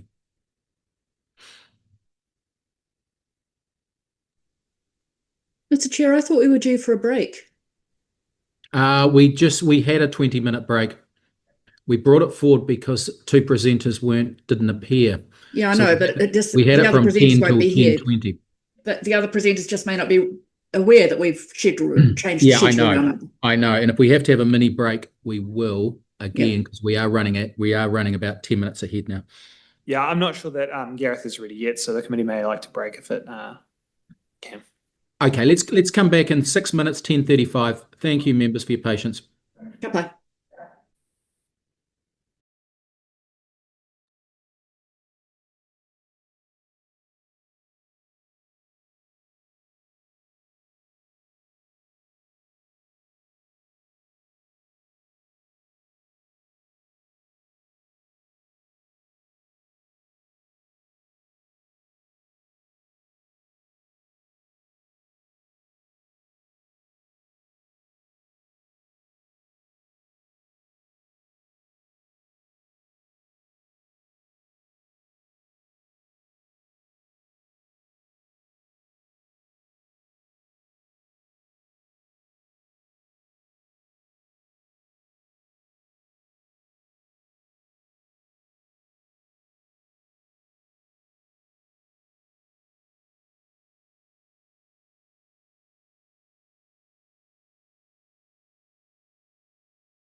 Okay, thank you very much. We're back in session for the hearing of evidence on the Regulatory Standards Bill. We've got Energy Resources Aotearoa here in Select Committee Room 4. You've got 10 minutes. We look forward to your presentation. Excellent. Thank you, Chair. Look, thank you for the opportunity to speak to our submission. My name is John Carnegie. I'm Chief Executive of Energy Resources Aotearoa, and with me is Angela Parker, our Policy Director, Downstream Energy and Climate. First, a little about our organisation. We're New Zealand's peak energy advocacy organisation, representing the entire energy value chain. We exist to enable constructive collaboration across the energy sector through and beyond our journey to a lower emissions economy. Our diverse membership have a common goal of supporting high quality public policy. Energy Resources Aotearoa believes that regulatory quality is a problem that needs to be addressed, and we welcome the bill's focus on improving regulatory quality by consolidating public policy principles and lawmaking processes into a coherent framework. Presenting a bill to the public for consultation, further scrutiny and evaluation by select committee process is a prudent opportunity to ensure it is as robust as possible, so as adequate consultation. We are not persuaded by claims that delivering on the bill's objectives must be overly time-consuming or costly. Framing it this way reflects a limiting view of the public sector's ability to meet higher standards. It also risks lowering ambition at the outset. In terms of relevance to the energy sector, our sector has repeatedly experienced the consequences of poor regulatory processes. Amendments, for example, to the Fuel Industry Act have increased compliance burdens. The 2018 oil and gas exploration ban was imposed without consultation, leading to significant investor uncertainty and flight. Changes to the Crown Minerals Act created confusion and discouraged long-term investment, and decommissioning changes were described by one of New Zealand's eminent jurists as, I quote, retrospective and constitutionally abhorrent. Poor regulation has left New Zealand with a significant energy security shortfall. New Zealanders depend on reliable and affordable energy to keep their houses warm and our manufacturing economy thriving. Poor regulation has led to a widespread demand response from our industrials over the last 2 winters to avoid blackouts. This is not a sustainable or indeed resilient way to operate an energy system. In terms of property rights, respect for property rights must be a core regulatory principle. New Zealand's energy sector is now seen by many as a higher sovereign risk jurisdiction. All investors, but especially new investors, want to know that their investment made today will be kept whole tomorrow should the government change. This is now uncertain, and this uncertainty is corrosive right across the energy sector as policies flip-flop, entrenching a lack of predictability and damaging investor confidence. In the end, consumers lose. When government actions substantially reduce the value of private property, a clear and consistent framework for compensation must be established to determine when regulations exceed what a business can reasonably bear in terms of legitimate expectations and takings. Our energy sector is crying out for stable and efficient regulation and the bipartisan approach required for this regulation to endure, to be able to plan and deliver secure, affordable and low emissions energy.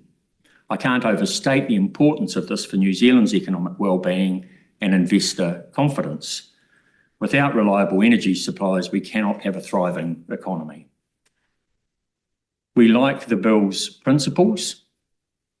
They reflect established, indeed orthodox, public policy principles. Regulation should be proportionate, efficient, technology neutral, and targeted at a clearly defined problem. Traditionally, these are referred to as market failures and are not simply outcomes that public policy makers do not like.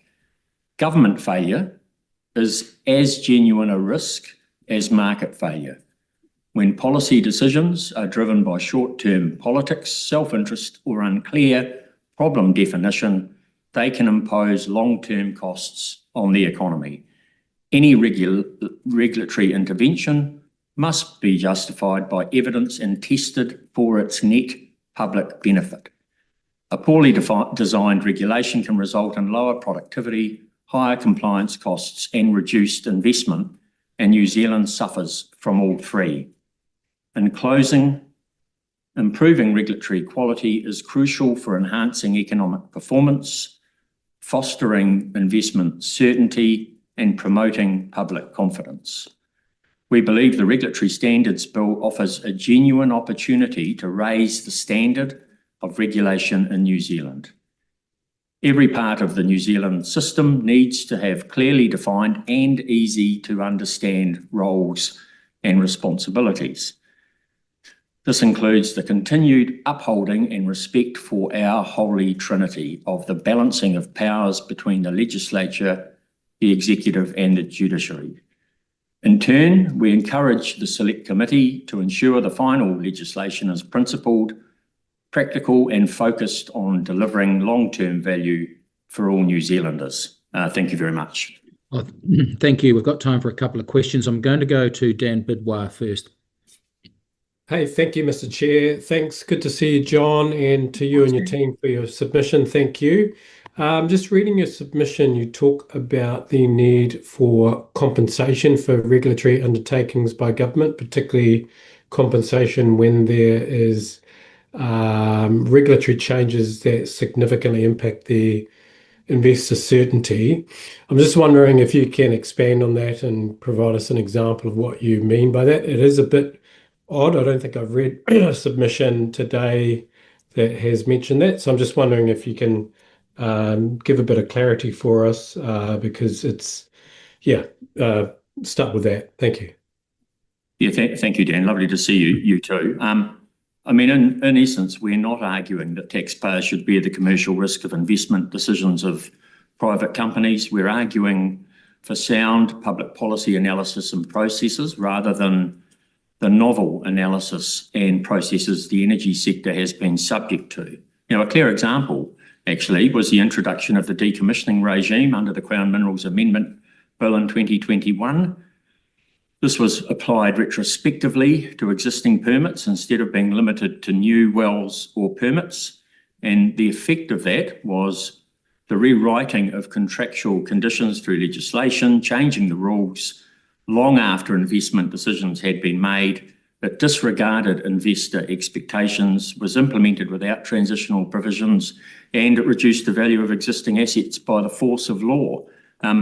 As I mentioned in my speaking notes, we sought the independent legal opinions from, in fact, two of New Zealand's most eminent jurists, Barrister Justin Smith KC and Professor of Law Philip Joseph, who respectively compared this to holding a former landowner liable for a nuisance that they had not committed, and as I said, quote, retrospective and constitutionally abhorrent. I mean, this, in our view, wasn't a misstep or in fact regulatory collateral. It was a deliberate move designed to weaken the sector, and it did precisely that, and hence the energy crisis we now face. We'd prefer, of course, the possibility of this not happening again and being avoided, and this is why we support the bill. So thank you for your question. Thanks, thanks, John. Appreciate your time. Thank you, Dan. We've got 2 minutes and we're going to give it to Dr. Duncan Webb for a Thank you. Look, along the same vein, I'm interested in your submission. You talk about the last government subsidising decarbonisation, and you talk about that in terms of impairment of property. Is it your argument that government should not prefer decarbonisation projects and that it should be entirely neutral, and that if it does subsidise decarbonisation, it should compensate your industry for the impairment of your property rights? No, look, I think firstly, it's worthwhile going back to principle that the bill is not intended to stop regulation in the net public benefit, but rather improve the quality of policy making.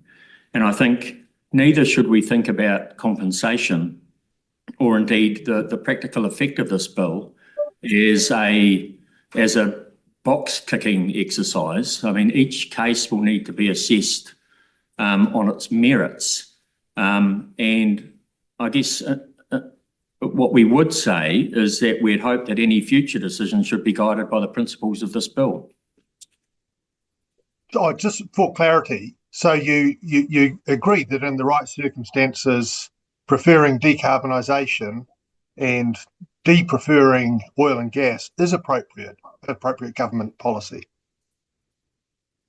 No, we think that public policy decisions should be robust, should adhere to principles, and should be determined on the basis of the net public benefit of the decision.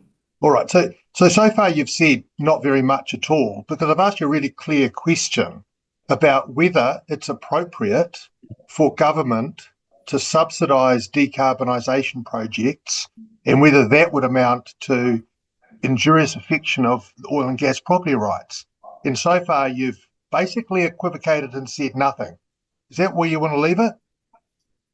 I mean, where I want to leave it is that these decisions have to be made on a case-by-case basis on their merits. Okay, let's leave it at that because we're over time now. But thank you to the Energy Resources Aotearoa for coming into Select Committee Room 4 and giving us a fulsome submission. Have we got Gareth Hughes also in the room, Mr. Clark? Thank you, Chair. Thank you. Okay, Wellbeing Economy Alliance Aotearoa, Mr. Hughes.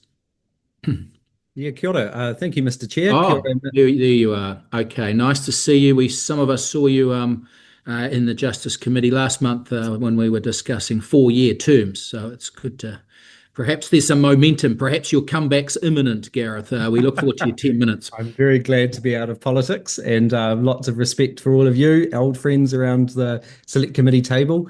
Can I just say, I enjoyed working with John when he was a lobbyist, when I was in politics for more than a decade as well. And I agree with him. What the country needs to see is high quality regulation and good processes around it. But I absolutely reject his assertion that it's bad regulation that's leading to our energy challenges in Aotearoa at the moment. You know, I believe it's the ridiculous and unique market structure, the fact we partially privatised it, we run it for private profit rather than public good, that's actually the bigger issue than regulation with energy poverty and our unsustainable energy mix. I can take you to waterways in Taranaki where, because of our previous light-handed regulation regime, it was easier to get a consent on a farm to drill a fracking well for hydrocarbons than it was to get a consent for a drinking well on a farm, and point you to the waterway pollution, which is impossible to mediate because of that light-handed regulation regime. So regulation is super important, and it's why it's a privilege to address you today. I should introduce Wellbeing Economy Alliance Aotearoa. We're an independent, non-partisan think and do tank working to redesign our economic system around the well-being of our people and nature. We use an evidence-based approach and think upstream to develop practical long-term solutions for the public good. We're part of a global network, the Wellbeing Economy Alliance. We've got ambassadors such as Kate Rowth from Donut Economics, Tim Jackson, Jason Hickel, many leading new economists who I'm sure you're familiar with. I just want to reiterate the point.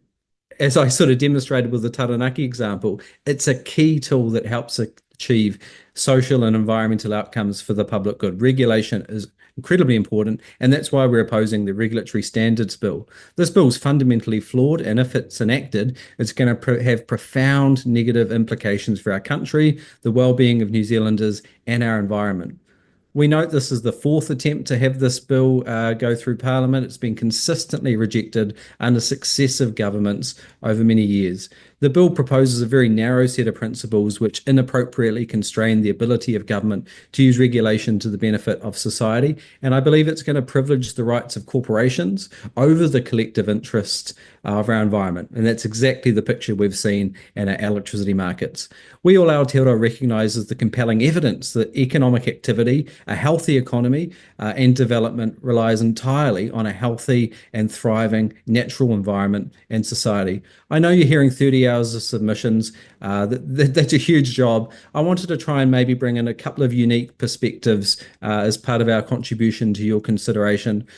For us, I think it's important to place this bill in its ideological context, the ideas behind it. And secondly, I think we can look to Wales for a better way of how something similar was enacted and the process behind it that perhaps we could learn from for the future. To begin with, I think it's important to note we endorse many of the points of other submitters, for example, around environmental risk, the role of the treaty.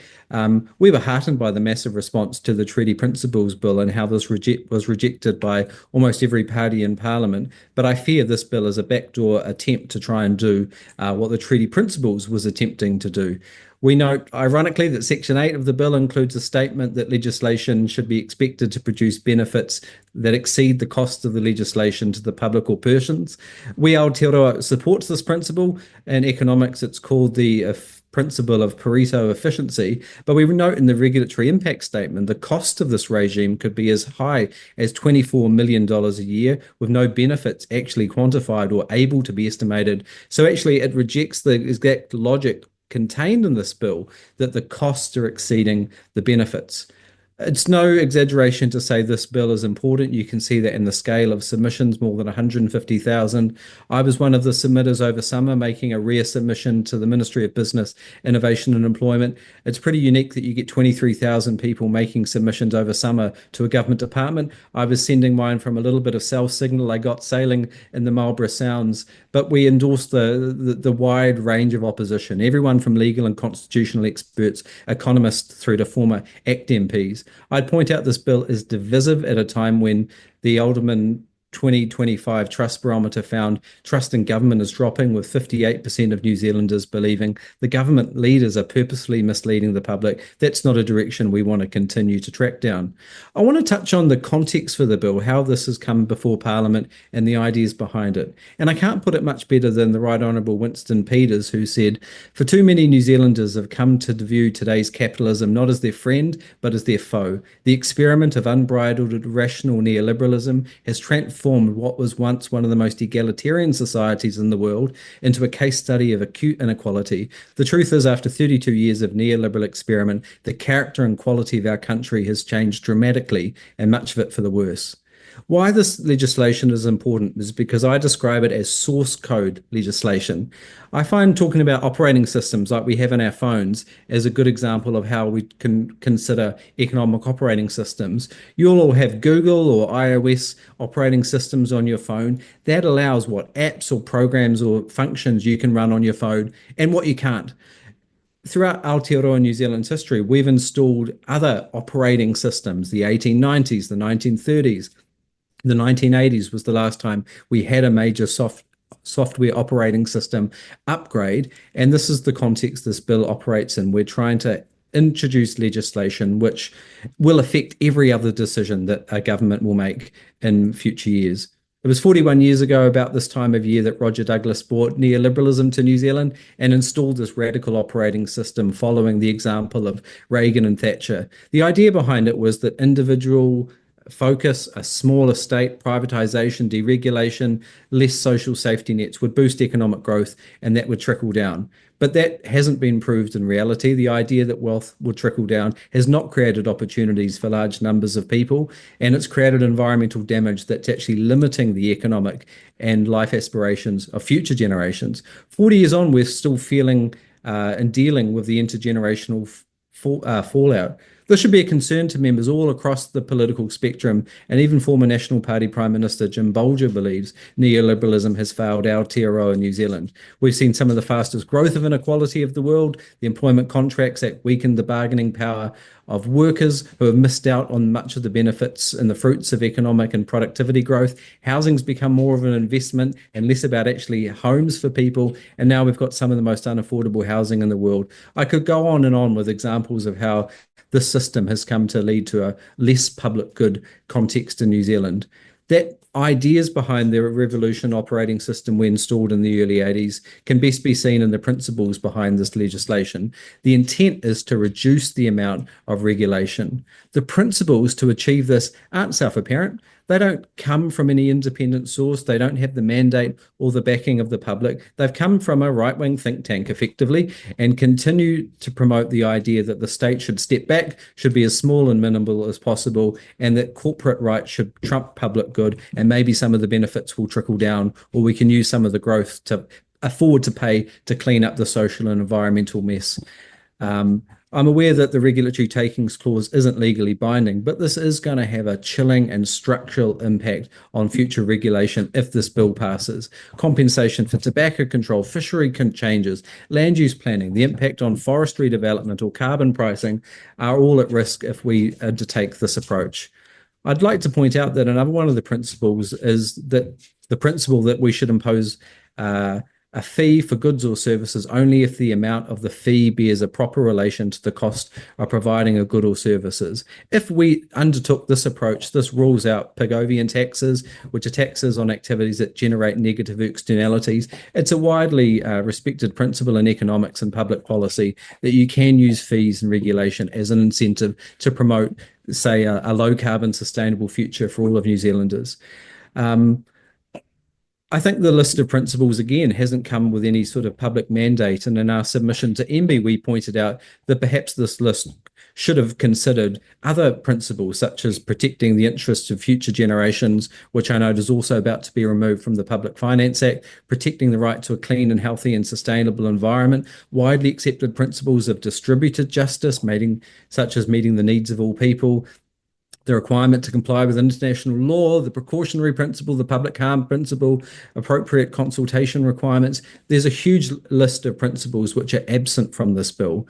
And I want to leave you with a last positive, constructive suggestion. We can look to the example of Wales with their Wellbeing of Future Generations Act 2015 to have an alternate model, how similar source code legislation, an act which then affects the functioning of the public service, all other regulation and government decisions, came about not through this process, which is only in front of you because of a coalition government formation agreement and with the genesis from a right-wing think tank.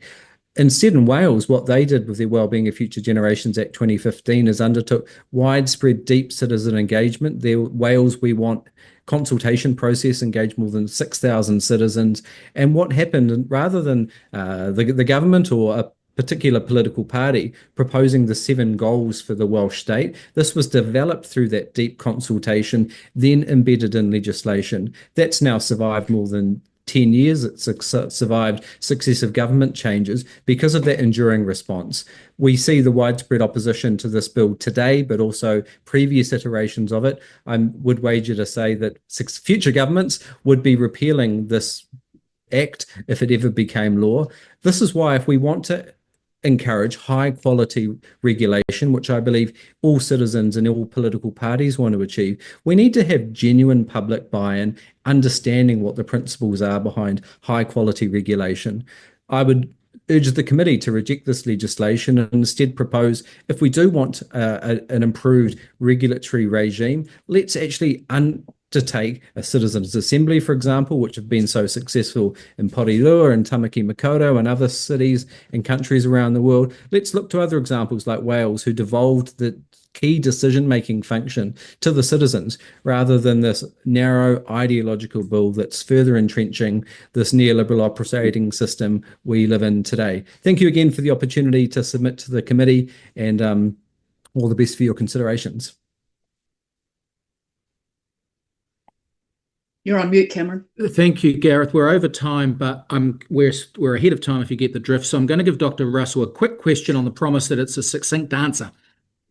Hey, thanks for the excellent submission, Gareth, and both written and spoken.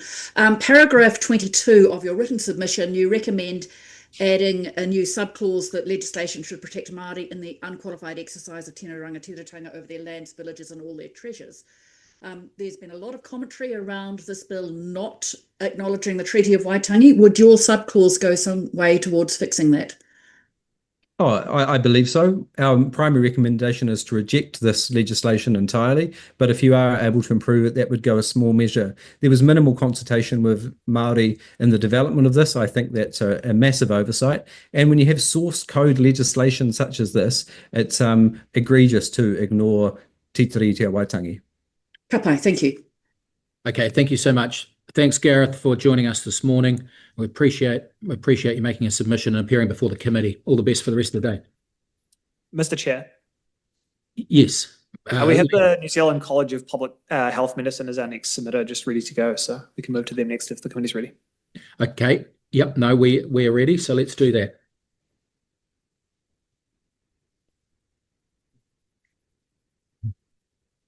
Kia ora koutou. Kia ora. Just trying to get my video sorted out here. Ko Anna Stevenson tako ingoa. I'm here today as the President-elect of the New Zealand College of Public Health Medicine, alongside our current President, Professor Sir Colin Tukuitonga. I want to thank you for the opportunity to present today. The College of Public Health Medicine is the professional body that represents the medical specialty of public health medicine in Aotearoa, New Zealand. Public health medicine is the branch of medicine that deals with population health, policy and strategy, the promotion of good health, the control and prevention of disease, and the organisation of public services. We'll take our written submission as read. We just want to highlight some of the key points today. Firstly, we want to be clear that we strongly oppose this bill. In particular, we are deeply concerned by, as are a number of your other submitters, by the bill's omission of a principle that reflects Te Tiriti o Waitangi. Te Tiriti o Waitangi is one of our foundational constitutional documents. In his submission to the Waitangi Tribunal's urgent inquiry on the RSB, Professor Andrew Geddes pointed out that understanding Te Tiriti in this way provides a narrative basis for our collective commitment as a society in which various peoples can coexist, tangata whenua and tangata tiriti. It also provides the structure for enacting the kind of changes that are needed to correct the significant health inequities for Māori in our society today. We note that government officials have flagged to you already concerns that by excluding a principle reflecting Te Tiriti, the bill could place at risk existing programs that are designed to improve health and wellbeing outcomes for Māori. In a context that I've already said, huge health inequities exist. The New Zealand College of Public Health Medicine believes that key public health priorities for New Zealand should include fulfilling the purpose of the 2022 Paiora Healthy Futures Act, which includes achieving health equity and a particular focus on the health outcomes for Māori, stabilising climate change and ensuring healthy environments for future generations who will live in this land is critical, and stopping the health harms from commercial determinants of health is another very important priority. To achieve priorities like this, there's a need for a future-focused, long-term governance approach, an anticipatory governance approach, if you like, that centres the health and wellbeing of communities and individuals in all policy making. And as it stands, we believe that this bill will undermine the ability of government to address the public health priorities that I've mentioned. The principles that the bill proposes are centred on individual rights and property rights, and excluded altogether, as you just heard from Gareth, are a wide variety of principles that speak to the wider public good, such as public health, the well-being of future generations, the environment, planetary health, and the rights of Māori. This reflects the bill's focus on the private harm principle and a failure to include a public harm principle. A public harm principle would allow for constraints on individual liberty in order to protect the public interest. Many evidence-based and highly effective public health measures. Sorry, can I just check that you can hear? I see that Colin is struggling to hear. No, we can hear you loud and clear, Dr. Stevenson. Okay, sorry, I just see him in the chat saying that he can't hear me. So carrying on, it reflects the bill's focus on the private harm principle. Including a public harm principle would allow for constraints on individual liberty in order to protect the public interest. There are many evidence-based and highly effective public health measures that require restrictions on individual liberties to reduce public harm. And examples include pandemic response measures, regulations to reduce harm from the commercial determinants of health, such as tobacco, alcohol, and ultra-processed food. We, alongside many other presenters this week, are concerned that as a result of this bill, measures designed to protect the health of our population could be deemed inconsistent with the proposed benchmark for legislation that the bill's principles are intended to establish. It would be deeply disturbing if governments had to pay, quote, fair compensation, unquote, for the loss of profits incurred by commercial entities as a result of any regulatory measures that are designed for the public good. And we believe this could lead to governments deferring such actions, a phenomenon known as regulatory chilling. Earlier this week, you heard from Dr. Boyd Swinburne, who gave a case study of the impact of the tobacco company Philip Morris taking a case against the Australian government, which took over 9 years and $50 million. So we think that this concern about regulatory chilling is not unwarranted. Given our concerns and those of many other eminent experts who you have read their written submissions and heard from them this week, we recommend that the bill should be withdrawn. Should it be progressed, we urge that it be substantively modified to ensure that governments are able to balance a range of rights and interests, including the public good, and to meet obligations to Māori under Te Tiriti or Waitangi and to pursue health equity in this country. Thank you. I'm happy to take any questions. I'm hoping that Colin is able to hear any questions if you have any. Okay. Thank you, Dr. Stevenson and Sir Colin. We've got questions and we've got time for it. Dr. Russell. Thank you, Mr. Chair. Dr. Stevenson, I'm looking at paragraph 10 of your written submission, and that one you say that the proposed principle of consulting is being narrowed from those substantially affected to those who are directly and materially affected, and you say it's likely to have adverse implications for Māori. Can you just speak to that a little and draw that point out a little bit more, saying why you think it's going to have adverse implications for Māori? Well, it's a long and complicated answer. Okay. Try the short version. Assume some knowledge. Yeah, I think a lot of this relates to, the long-term impact of colonisation, which has led to the socio-economic differences between, so it's a generalisation between Māori as a population and Tangata Tiriti, which means that Māori are often not in the spaces and places that are going to be putting forward proposals that will be affected by this bill.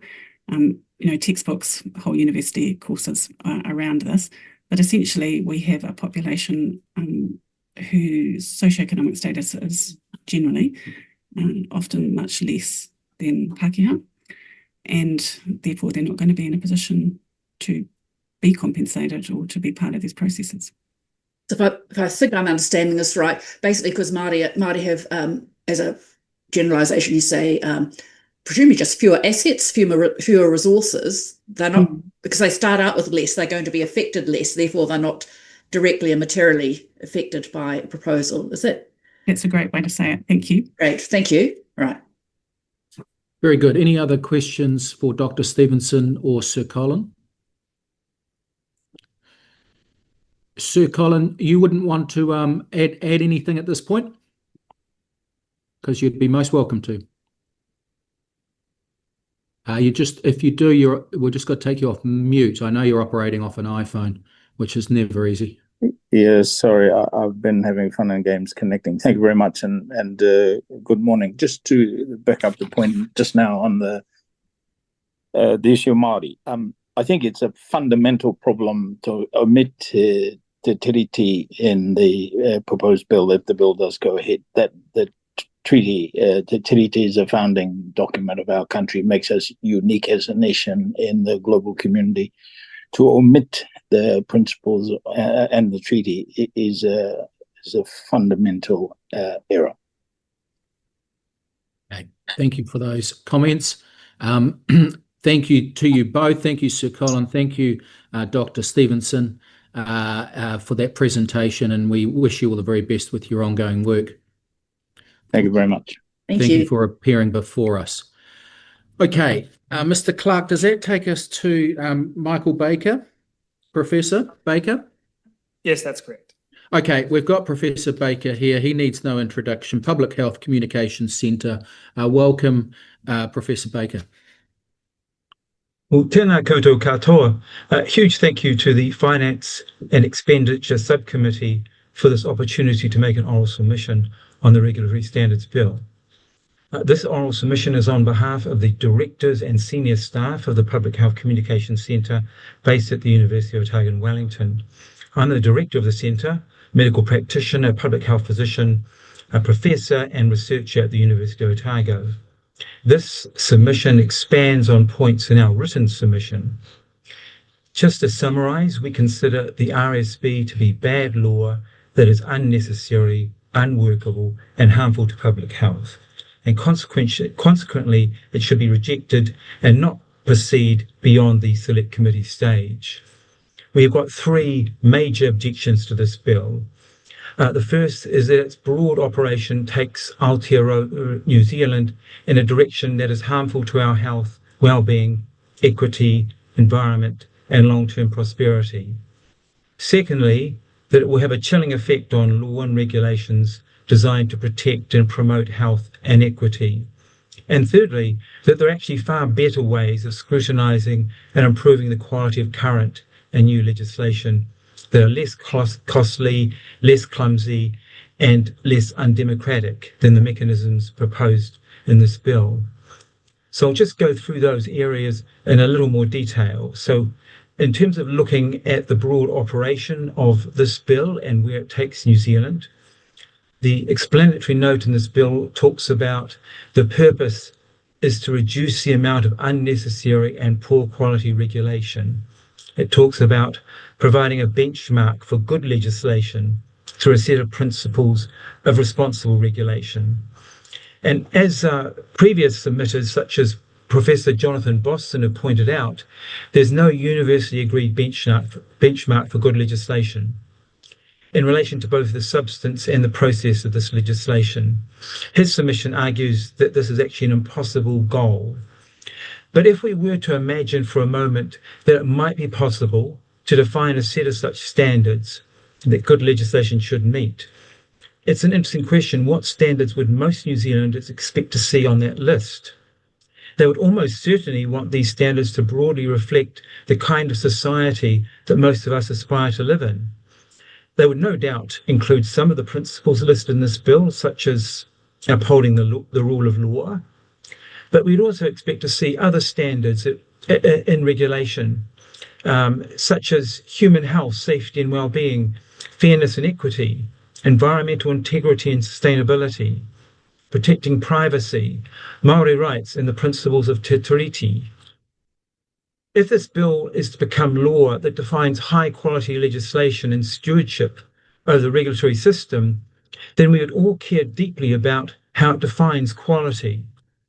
The current bill reminds me in some way of Oscar Wilde's adage, a cynic is a man who knows the price of everything and the value of nothing. And on that basis, this appears to be a very cynical bill. If we were to convene a citizens' assembly of a representative sample of New Zealanders and gave them the task of generating a list of principles that all current and future legislation must meet, what would they come up with? I think their list of standards would look very different to those in this bill. Even better if we weighted this group towards younger people who will inherit the consequences of the world that this bill envisages. I think the list would look utterly different from this bill. I'm sure their standards would include a strong focus on creating a more sustainable society and economy and protecting the rights and interests of future generations. And some countries do have legislation around this very goal. So I'm also interested in the shift of power relationships that this bill will enshrine. You've already heard from Health Coalition Aotearoa that about what drives ill health in New Zealand. And then and nearly 1/3 of the overall preventable health loss in New Zealand is caused by unhealthy diets, obesity, tobacco and alcohol. And these modifiable risk factors are strongly influenced by large global industries that profit from producing and very effectively marketing unhealthy products. And we call this the commercial determinants of health. And we need legislation that shifts the balance of power towards strong controls of these industries. Yet the RSB appears written to help enshrine these power imbalances. The second major point I want to make about this bill is that it will have a chilling effect on public health legislation and regulation. I fully understand that the bill does not confer legal rights that are enforceable in a court of law, as clarified under Section 24. However, it does shift the discourse around current and new legislation and regulation in a highly unbalanced way, as has been described. The principles include provisions that will have a chilling effect on public health law and regulation, as you heard in the last submission.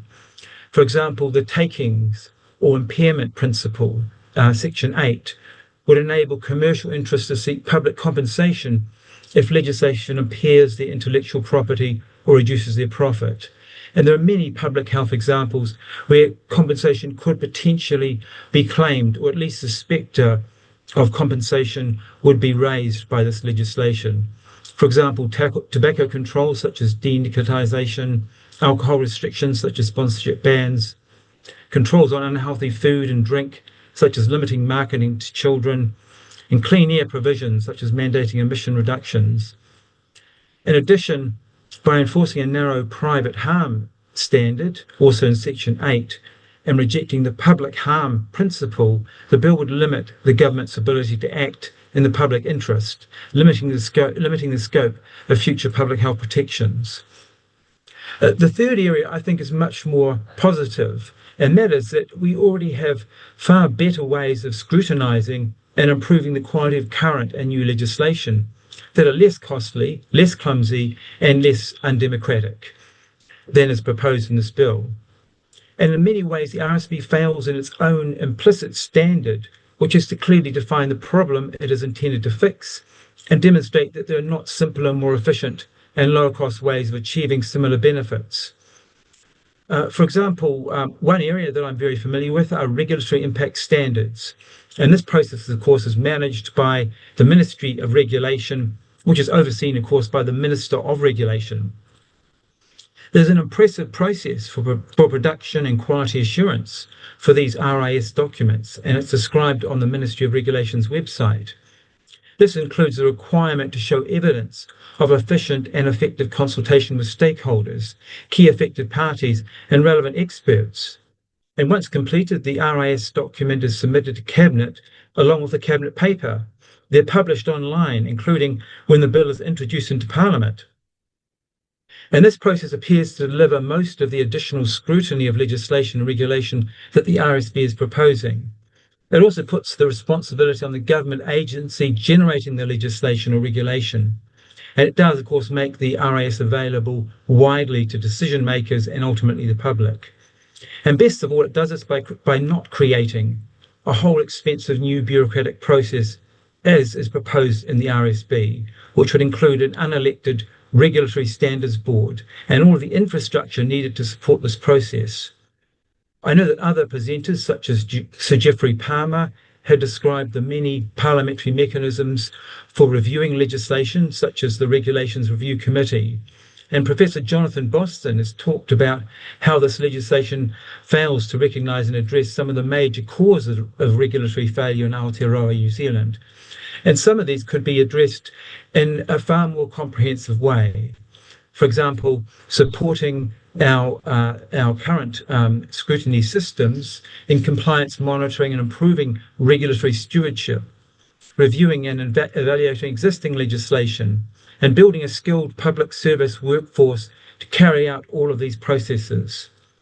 So in summary, our conclusion is that the bill is harmful to public health, unnecessary and unworkable. And as a doctor with a strong focus on protecting public health from infectious diseases, I can think of a number of metaphors. I note that this bill is now making at least its fourth return to threaten us. It seems time to end this later resurgence and consign it to the same fate as smallpox. Thank you. Okay, thank you, members. Have we got any questions for Professor Baker? Not that I can see, Professor Baker, a very full and fulsome submission. Thank you for your time. Thank you for beaming in from Otago University this morning. Thank you. Thank you. Okay, that takes us to an individual submission. Mr. Clark, have we got Paul McMah online? Kia ora. Kia ora, Paul. Welcome to our hearings. You've got 5 minutes. If you can leave a minute or so for any interaction, that would be useful, but we're in your hands. Right. Thank you, Mr. Chair. Kia ora koutou, honourable members. Thank you for the opportunity to speak. I wanted to make the case against this bill from a position I believe many of you share: a commitment to democratic sovereignty, responsible stewardship, and practical, effective government. The stated aims of this bill, improving transparency, scrutiny, and accountability, are laudable, but I would urge you to look closely at the architecture of the bill. It does not achieve those aims. In fact, it risks undermining them. At its core, this bill is a Trojan horse. It appears to promote good lawmaking, but in substance, it elevates an extreme and anti-empirical ideology, one that privileges private property rights above all other democratic values. It does so in a way that would constrain future parliaments, inhibit regulatory flexibility, and open the door to costly compensation claims by powerful commercial interests. Let's be clear, this bill doesn't come from the mainstream of New Zealand's legislative development tradition. It comes from ACT's long-standing and extreme libertarian project, first drafted by the Business Roundtable in the early 2000s and rejected multiple times since. It wasn't a Nationals manifesto, it wasn't a New Zealand First manifesto. It got here through coalition horse trading, not a public mandate, and nearly 90% of public submissions oppose it. Now, if this bill were simply about transparency, it could have focused on reinforcing tools we already have: regulatory impact statements, the Legislation Design and Advisory Committee, or the legislation guidelines. But that's not what it does. Instead, it imposes a set of principles that are anything but neutral. The so-called takings or impairment principle effectively enshrines the rights of the wealthiest actors in law. It creates a pathway, albeit indirect, for companies to demand compensation when Parliament enacts regulations that might reduce their profits. What kind of regulations would be called? Think about it. Any new tobacco, alcohol, food marketing, or climate regulation, zoning changes that affect developers, supermarket duopoly reforms, digital privacy rules, possibly even recognition of Māori rights under Te Tiriti that impact commercial interests. The principle doesn't define property. It includes anything from shares to fishing quotas to social media algorithms. There's no threshold for impairment, no standard for fair compensation. That's not transparency, that's opening the floodgates. And for what? Transparency we already have. At what cost? So let's talk cost. The bill's implementation is conservatively priced at $18 million per year. More likely, much more. At a time when we're cutting frontline services, is that the kind of fiscal prudence we believe in? And for what? Dozens, possibly hundreds of ministerial inconsistency statements telling Parliament that the law we're about to pass doesn't meet the standard of this flawed benchmark. All democratically elected governments need legislative flexibility. If this bill passes, any bold initiative, whether it's supermarket reform, modernising the RMA, or improving housing density, will likely trigger non-compliance. That is a political albatross, and ironically, it weakens executive agility, policy responsiveness, key traits of effective government. You may also be tempted to think, well, the courts can't enforce this, so it's fine. But judicial review is very much on the table. The bill enshrines these principles in statute. History tells us, just look at the development of New Zealand Bill of Rights Act jurisprudence, courts will refer to them. We are legislating an open-ended benchmark that will invite litigation and chill policy innovation. And what of sovereignty? The bill is an abdication of New Zealand's right to legislate in our own national interest. It mirrors the logic of international investor-state dispute mechanisms like the ones that let tobacco companies sue governments for plain packaging. We rightly rejected ISDS. Why reintroduce it domestically through the back door? National and New Zealand First pride themselves on standing for New Zealand's sovereignty. It's in your names. On putting the interests of our people above those of multinational corporations. But this bill does the opposite. It places the rights of investors, whether local or offshore, above the elected will of Parliament and the public good. It is fundamentally opposed to our shared liberal democratic heritage. But let me ask you plainly, do you want a future where Parliament is scared to legislate because a supermarket chain or a foreign-owned data company might claim impairment of property and demand compensation from the taxpayer, because that is where this leads. Honourable members, this isn't good Conservative policy. It's radical, brittle, and constitutionally reckless. The Legislation Design and Advisory Committee says this bill risks destabilising legal principles and encouraging litigation. Treasury said similar back in 2011. The Ministry of Regulation doesn't support it. Even ACZone officials redacted their treaty advice. What are they hiding? You do not need to support this bill to support good regulation. You must oppose this bill because you believe in responsible regulation, because you believe in parliamentary sovereignty, because you believe in fiscal discipline and legislative integrity. This is your opportunity to show that National and New Zealand First don't take their cues from ACT's extreme anti-empirical ideological project, but from what's best for New Zealand. Reject this bill. You'll be doing your parties, your country, and your legacy a service. Thank you. Oh, thank you, Paul. You've filled in that 5 minutes beautifully. I've got no questions from members. There's a wave there from Dr. Webb, just to an acknowledgement of thanks, I'm sure. So, Thanks, Paul. Kia ora. There we go. So thank you for reacquainting with Dr. Webb, and thank you for submitting to the Select Committee this morning. Thank you, Mr. Chair. Okay, thank you. Okay, Mr. Clark, are we back on track, dare I say? Have we got the Inclusive Greens Network Executive? Is that where we're at? Yes, that is. Oh, we've landed back to where we should be. Okay, 11:26 for 11:25. We've got the Inclusive Greens Network Executive online. Who's going to be talking to that? That would be me. Hi. Oh, very good. Oh, well, thank you. Whereabouts are you coming from today? I'm calling in from Tamaki Makaurau. Very good. It's raining up here, so you're in a good place inside. We look forward to your presentation. Awesome. Kia ora, everyone. Thanks for allowing me to present. Ko kei den takuingawa. Kei te korero ahau mō ngā Inclusive Greens te ropu whakaha o te Pāti Kākariki. My name is Kay Din, and I'm here speaking as the co-convener of the Inclusive Greens, the disability network within the Green Party. I'll take it that our written submission has already been read. I know personally just how tiring it is to be disabled and having to fight against both the public and private sectors just to have my rights upheld. I know of many who give up this fight because it is too hard to simultaneously fight the system while trying to stay alive and just survive. This bill will not only make those fights much harder, it has the potential to shut down any current avenues that allow us to fight for our rights, which goes against the United Nations Convention on the Rights of the Disabled Person. This bill focuses on what is most efficient and profitable, which disregards entirely the value of life and our democratic processes. Profit should never come at the expense of our lives and well-being. The inquiry into abuse in state care showed some horrifying examples of abuse that our disabled community has suffered when organisations are given too much power. What happens when a ramp is deemed too expensive to install and a wheelchair user becomes trapped inside a building in an emergency? Aotearoa already lacks robust accessibility legislation, giving organisations power to prioritise profit, allowing for shortcuts. This will severely compromise our safety and accessibility. What about the agencies who provide support services if they are focused on profit and property rights rather than the well-being of their clients? Not just disability support, but support for queer or refugees who are also disabled.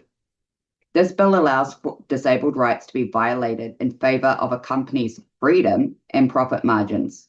Even in the public sector, this will allow for governments to cut necessary services just to fit in with a limited budget. This will cause significant harm to all disabled in Aotearoa.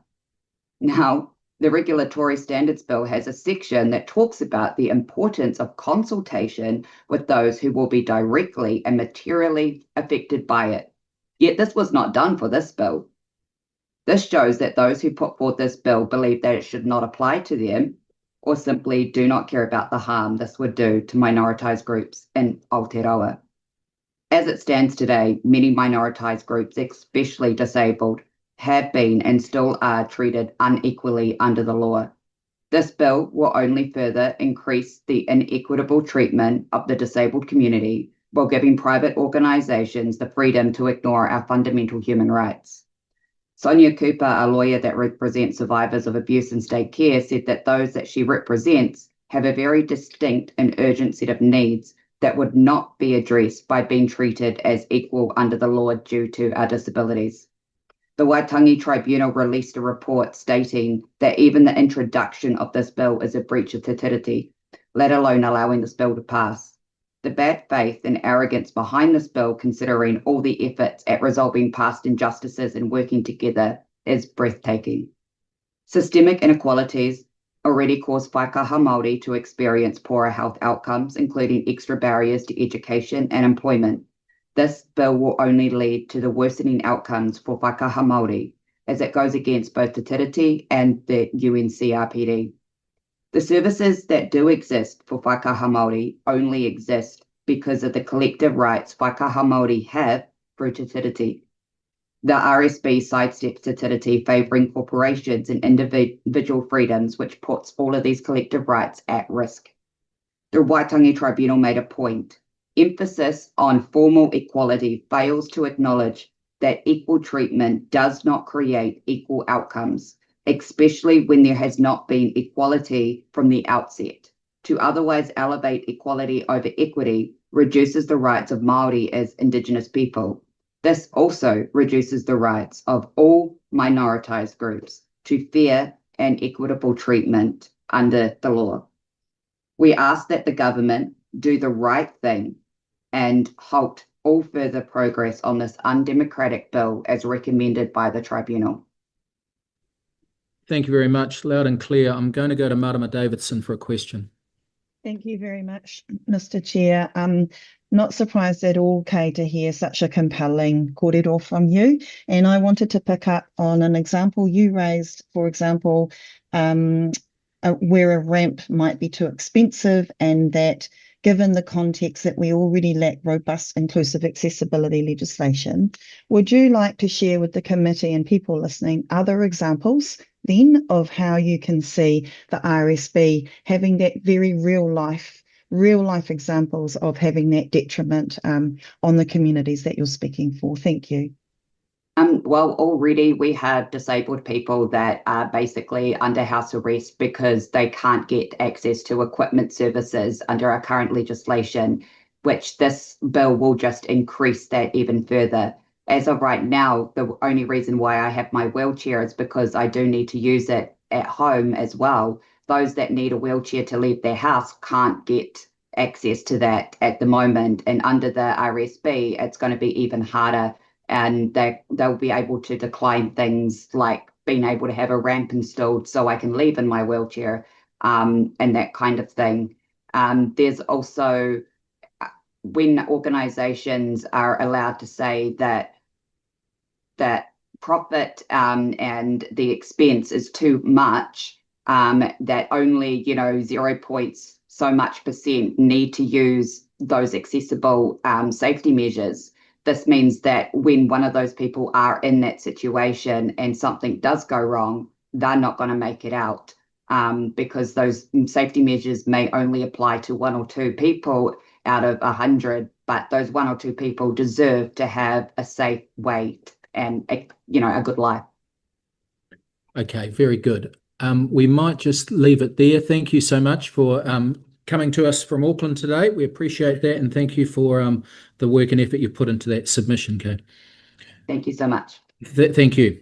Okay, now I see on our chat that we've got Pauline Mackay, and Gareth Nolan Foreman from the Christchurch Central Methodist Parish ready to go.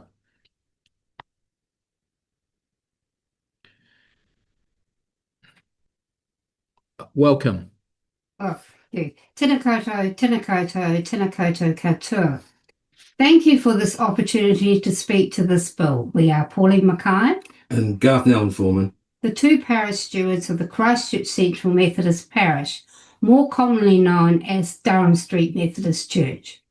In Te WEAll Aotearoa, the Methodist Church of New Zealand, parish stewards are voluntary lay leaders of our parish. As a faith community, we affirm the sacred value of every person and of the environment we live in. Interactions between people cannot be reduced to a mere set of financial transactions.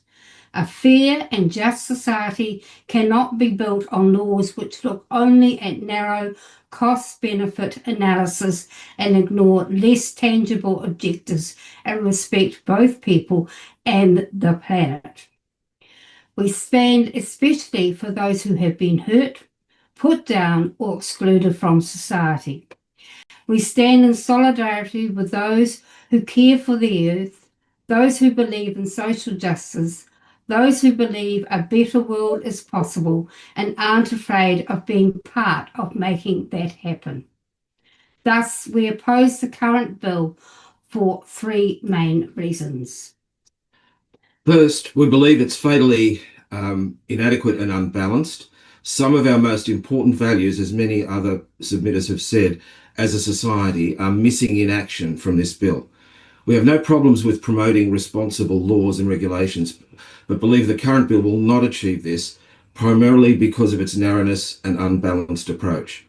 It acknowledges neoliberal rule of law and private property rights, which are a part of the equation, but leaves out all the balancing social democratic values of public and collective interests, social equity and cohesion, care for the environment, honouring te tiriti, and protection of the rights of vulnerable or minority groups. The result, therefore, is highly partisan and, as a result, a bad law, especially for a law that proposes to affect how all laws are made. As we noted in our written submission, our predecessors, the early Wesleyan missionaries, having encouraged the signing of te tiriti in the first place, were compelled to speak up in defence of Māori rights and interests when those rights were overridden and te tiriti was breached within a few years of signing the treaty. We have no less an obligation today when a bill, with limited exceptions in respect of treaty settlement, ignores te tiriti when determining the criteria and process for what purports to be good lawmaking. Te tiriti is a cornerstone of our nation and should be a cornerstone of good lawmaking. Similarly, our commitment to upholding the sacredness of creation drives us to intrinsically value our environment and its care. This should also be reflected as one of the balancing factors in good lawmaking, but again is missing from the bill. Also, our commitment to social equity and inclusion for all, especially those most marginalised. This means we see collective responsibility and social cohesion as important as individual rights and responsibilities.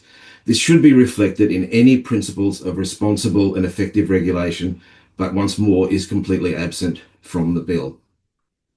Secondly, we are concerned that the proposed bill will reduce accountability and even potentially undermine democratic process. Many more experts than us in jurisprudence have pointed out that, ironically, for a bill that aims to promote good lawmaking, the current bill itself represents poor lawmaking, from the concerns of the Clerk of the House about breaching important parliamentary conventions to the Ministry of Regulation's concern about inadequate consideration of alternative approaches, which are likely to be more efficient. That it causes such reservations from many constitutional and other legal experts should also give us pause for concern. In particular, we agree with those who have argued that a law that purports to have constitution-like effect, determining how all laws are made, should have bipartisan support across Parliament and society, and the most cost-effective and effective alternative approaches should be explored before a particular approach is finalised. It can be argued that if passed into law, the principles would not be completely binding, so we shouldn't worry, as they could be overwritten by Parliament if certain regulatory hoops are jumped through. However, the bill is remarkably wide-reaching, applying to all future laws and regulations, and progressively to existing laws and regulations. In addition, laws are meant to articulate community expectations, and the credibility of the principle is undermined if they need to be routinely overridden. The intention and moral force is clearly that the legislation and its principles should apply. Thus, we should ensure they are appropriately comprehensive and balanced, which the current principles are not. The very purpose of this bill, greater transparency and accountability of legislation, is not served by setting up principles that need to be routinely overridden for good public policy reasons. Better still, to embed an alternative approach would approach a balanced and less partisan range of good regulatory principles. Unfortunately, as the Ministry of Regulation concludes, these alternative approaches were not adequately assessed. Third and finally, and related to the above, we share the concerns with Treasury and others about the risks of legally exposing central government, local government, and we potentially understand some other parties to wide open compensation principles and approaches to regulatory takings that go too far. These financial vulnerabilities are open to be exploited by multinationals and foreign corporations as much as local businesses. Anyone who can argue a commercial interest is affected, for example, by precautionary regulation of emerging substances, synthetics, vapes, edibles, by harm reduction policies or protection of vulnerable groups, such as limitation of children's access to social media, by regulation of foreign ownership of strategic assets, media, agriculture, or national infrastructure, by long-term collective well-being, environmental protection, or climate adaptation, like managed retreat, emissions controls, and polluter pays principles, by implementation of treaty obligations outside of the narrow range of exclusions, and even by measures to promote competition, for example, among supermarkets, banks, or others, or anything that would reduce the profits of incumbent companies. As well as these financial risks, several experts, including Treasury, have identified that this could have a chilling effect on and undermine or weaken useful regulation. Thus, the fear that this blunt and poorly designed legislative weapon will undermine good and needed regulation just as likely as it will deter poor regulation. As this bill represents poor value for money, can have a chilling effect on good regulation, unnecessarily exposes our country to unqualifiable financial risks, and is narrow and unbalanced in its approach, ignoring important Kiwi values of fairness, care of the environment, and respect for te reti. We strongly urge the committee to recommend to the House that the bill not proceed, but instead properly investigate bipartisan and more effective and cost-effective alternative approaches to enhancing the quality of lawmaking without these substantial negative side effects. Thank you once again for the opportunity to discuss our concerns with you in person. We particularly value this as we appreciate you have had many submitters to accommodate. Thank you. Oh, thank you very much, Pauline and Garth. We're into the final minute, but I'm going to give a quick question to Dr. Russell. Thank you for your submission this morning, and I'm broadly sympathetic to it. I'm going to ask you a question I asked another Christian group. If you could point to, not necessarily exact chapter and verse, but passages, particularly in the Gospel, that support your analysis. And as I said, I am sympathetic to it, but if you can just give me a steer on maybe some of the parables or the stories or particular passages that inform your approach. Well, I think we'd resist picking out a proof text. It's not really our approach. But I think the key messages of Jesus' life and teachings were concern for those who are excluded and on the edges. And we need to take proactive steps to include those and support those. And I think anything that would get in the way of that is contrary to the gospel intentions. And there's also a strong theme through the whole of the First Testament as well as the New Testament on care and protection of the creation and respect for people and the human dignity of everyone. Thank you. That's exactly the sort of answer I was looking for. Thank you. More who is your neighbour rather than can I have his stuff? Okay, well, thank you, Dr. Duncan Webb, for your translation there. Very good. Thank you, Pauline and Garth. Keep up the good work in Christchurch. We appreciate you joining us this morning. Thank you. Thank you.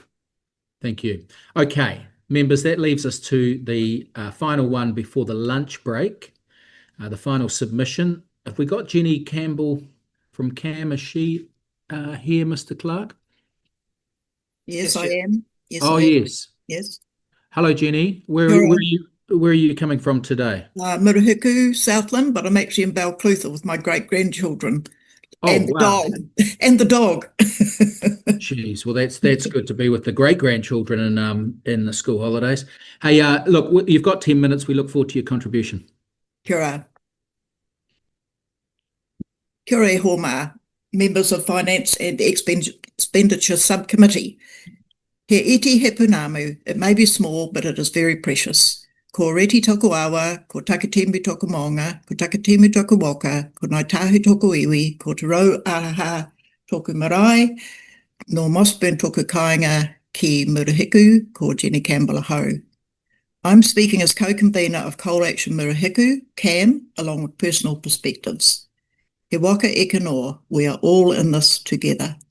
This proposed bill shows no consideration for honouring and giving acknowledgement of Te Tiriti or Waitangi as our founding document.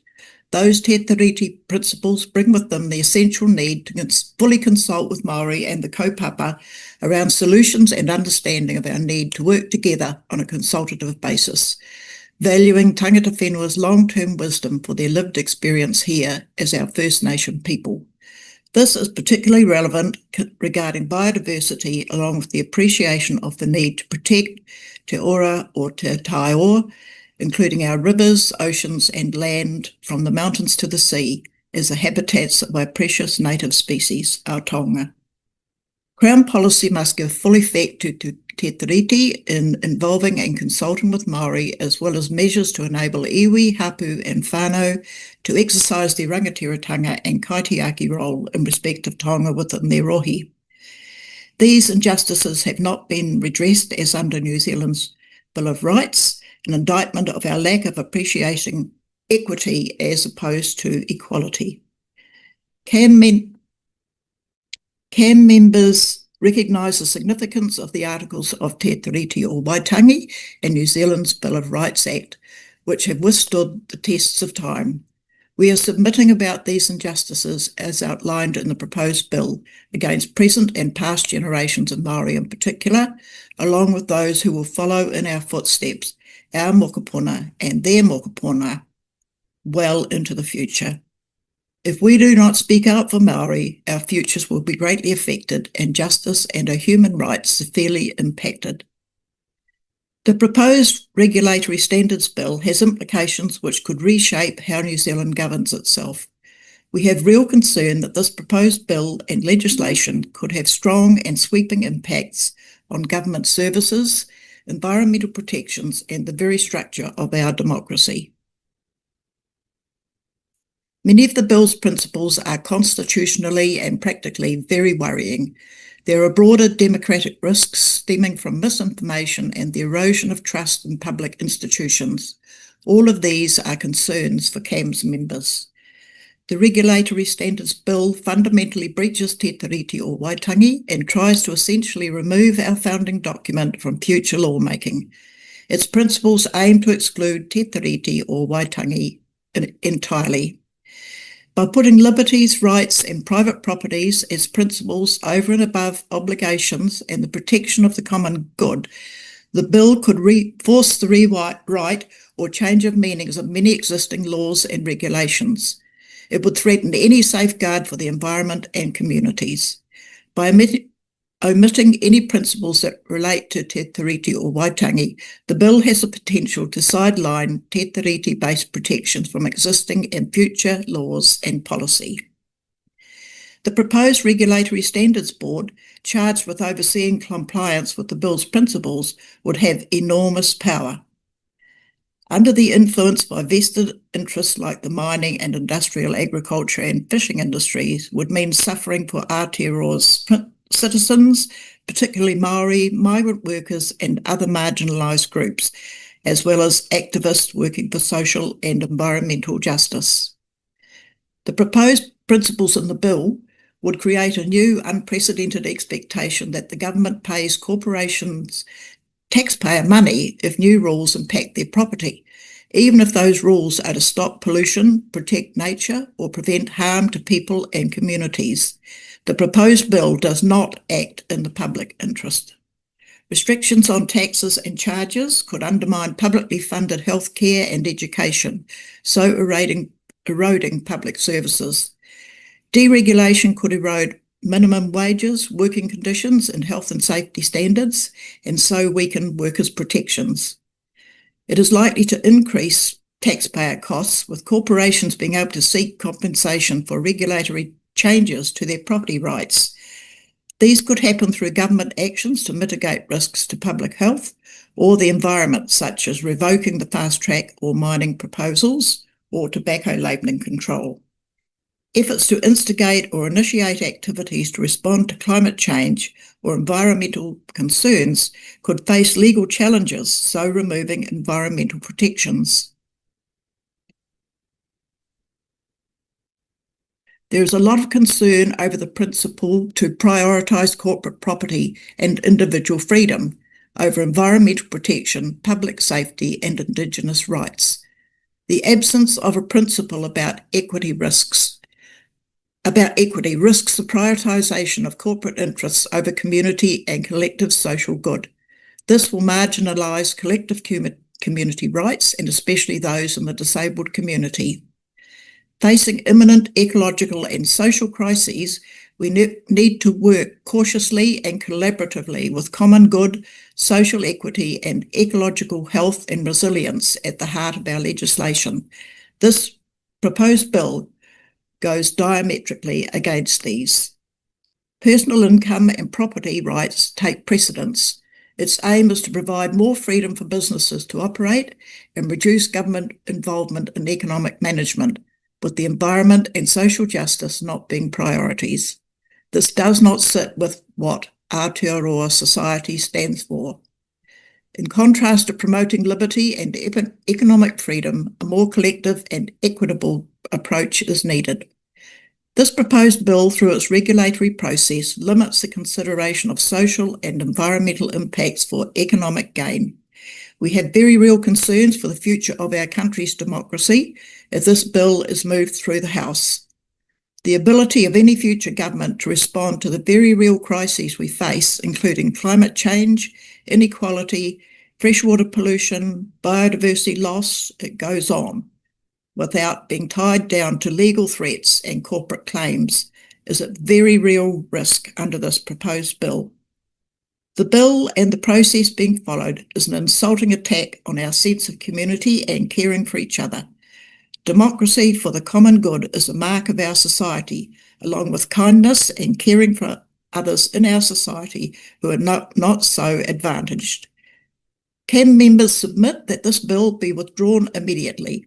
We are totally opposed to the proposed regulatory standards bill and submit that it should not proceed any further. This proposed legislation is not needed in Aotearoa. Whakatoki, Te Tiro Whakamuri, ko Kiri Whakamua. Look back and reflect so we can move forward. He iti he punamu. It may be small, but it is very precious. Thank you, panel, for your respectful listening to my concerns. Oh, no, thank you, Jenny. I'm going to, we've got just a couple of minutes, so I'm going to go to Marama Davidson just for a quick exchange. I appreciate that, Mr. Chair. Kia ora whaia, Jenny. I'm coming to you also as a nana, a proud nana with mokopuna. You talked a lot about protecting taiao, and I wondered if you wanted to give the Select Committee a chance to hear about exactly what it is that you look forward to, your local taiao, your local environment and community, the activities that you look forward to and share with your mokopuna, with your whānau, if you wanted to give us a bit of a taste of what that is for you, what that means for you. I think it's the freedoms we have in New Zealand and the lack of fear for young children because there's so much going on with regard to climate change, water pollution, industries not being thoughtful of workers. And we really don't need any more of that kind of legislation that's not protecting what we hold as precious. We all have different views, obviously, but the common good is what I seek, and my mokopuna need to have the same chances in the world as I've had. I've been brought up in a very blessed time, and I appreciate every single day the things I've been given in my lifetime. I'm very privileged and very rich from all sorts of angles. Thank you, Jenny, and Kia those great grandchildren are very well behaved too. We haven't heard a squeak out of them. So you've got the measure of them as well. Hey, look, thank you for your time and for submitting from Balclutha today to the committee. We really appreciate that. Ka kite. Thank you. Members, we're going to click off now and come back bang on 12:30.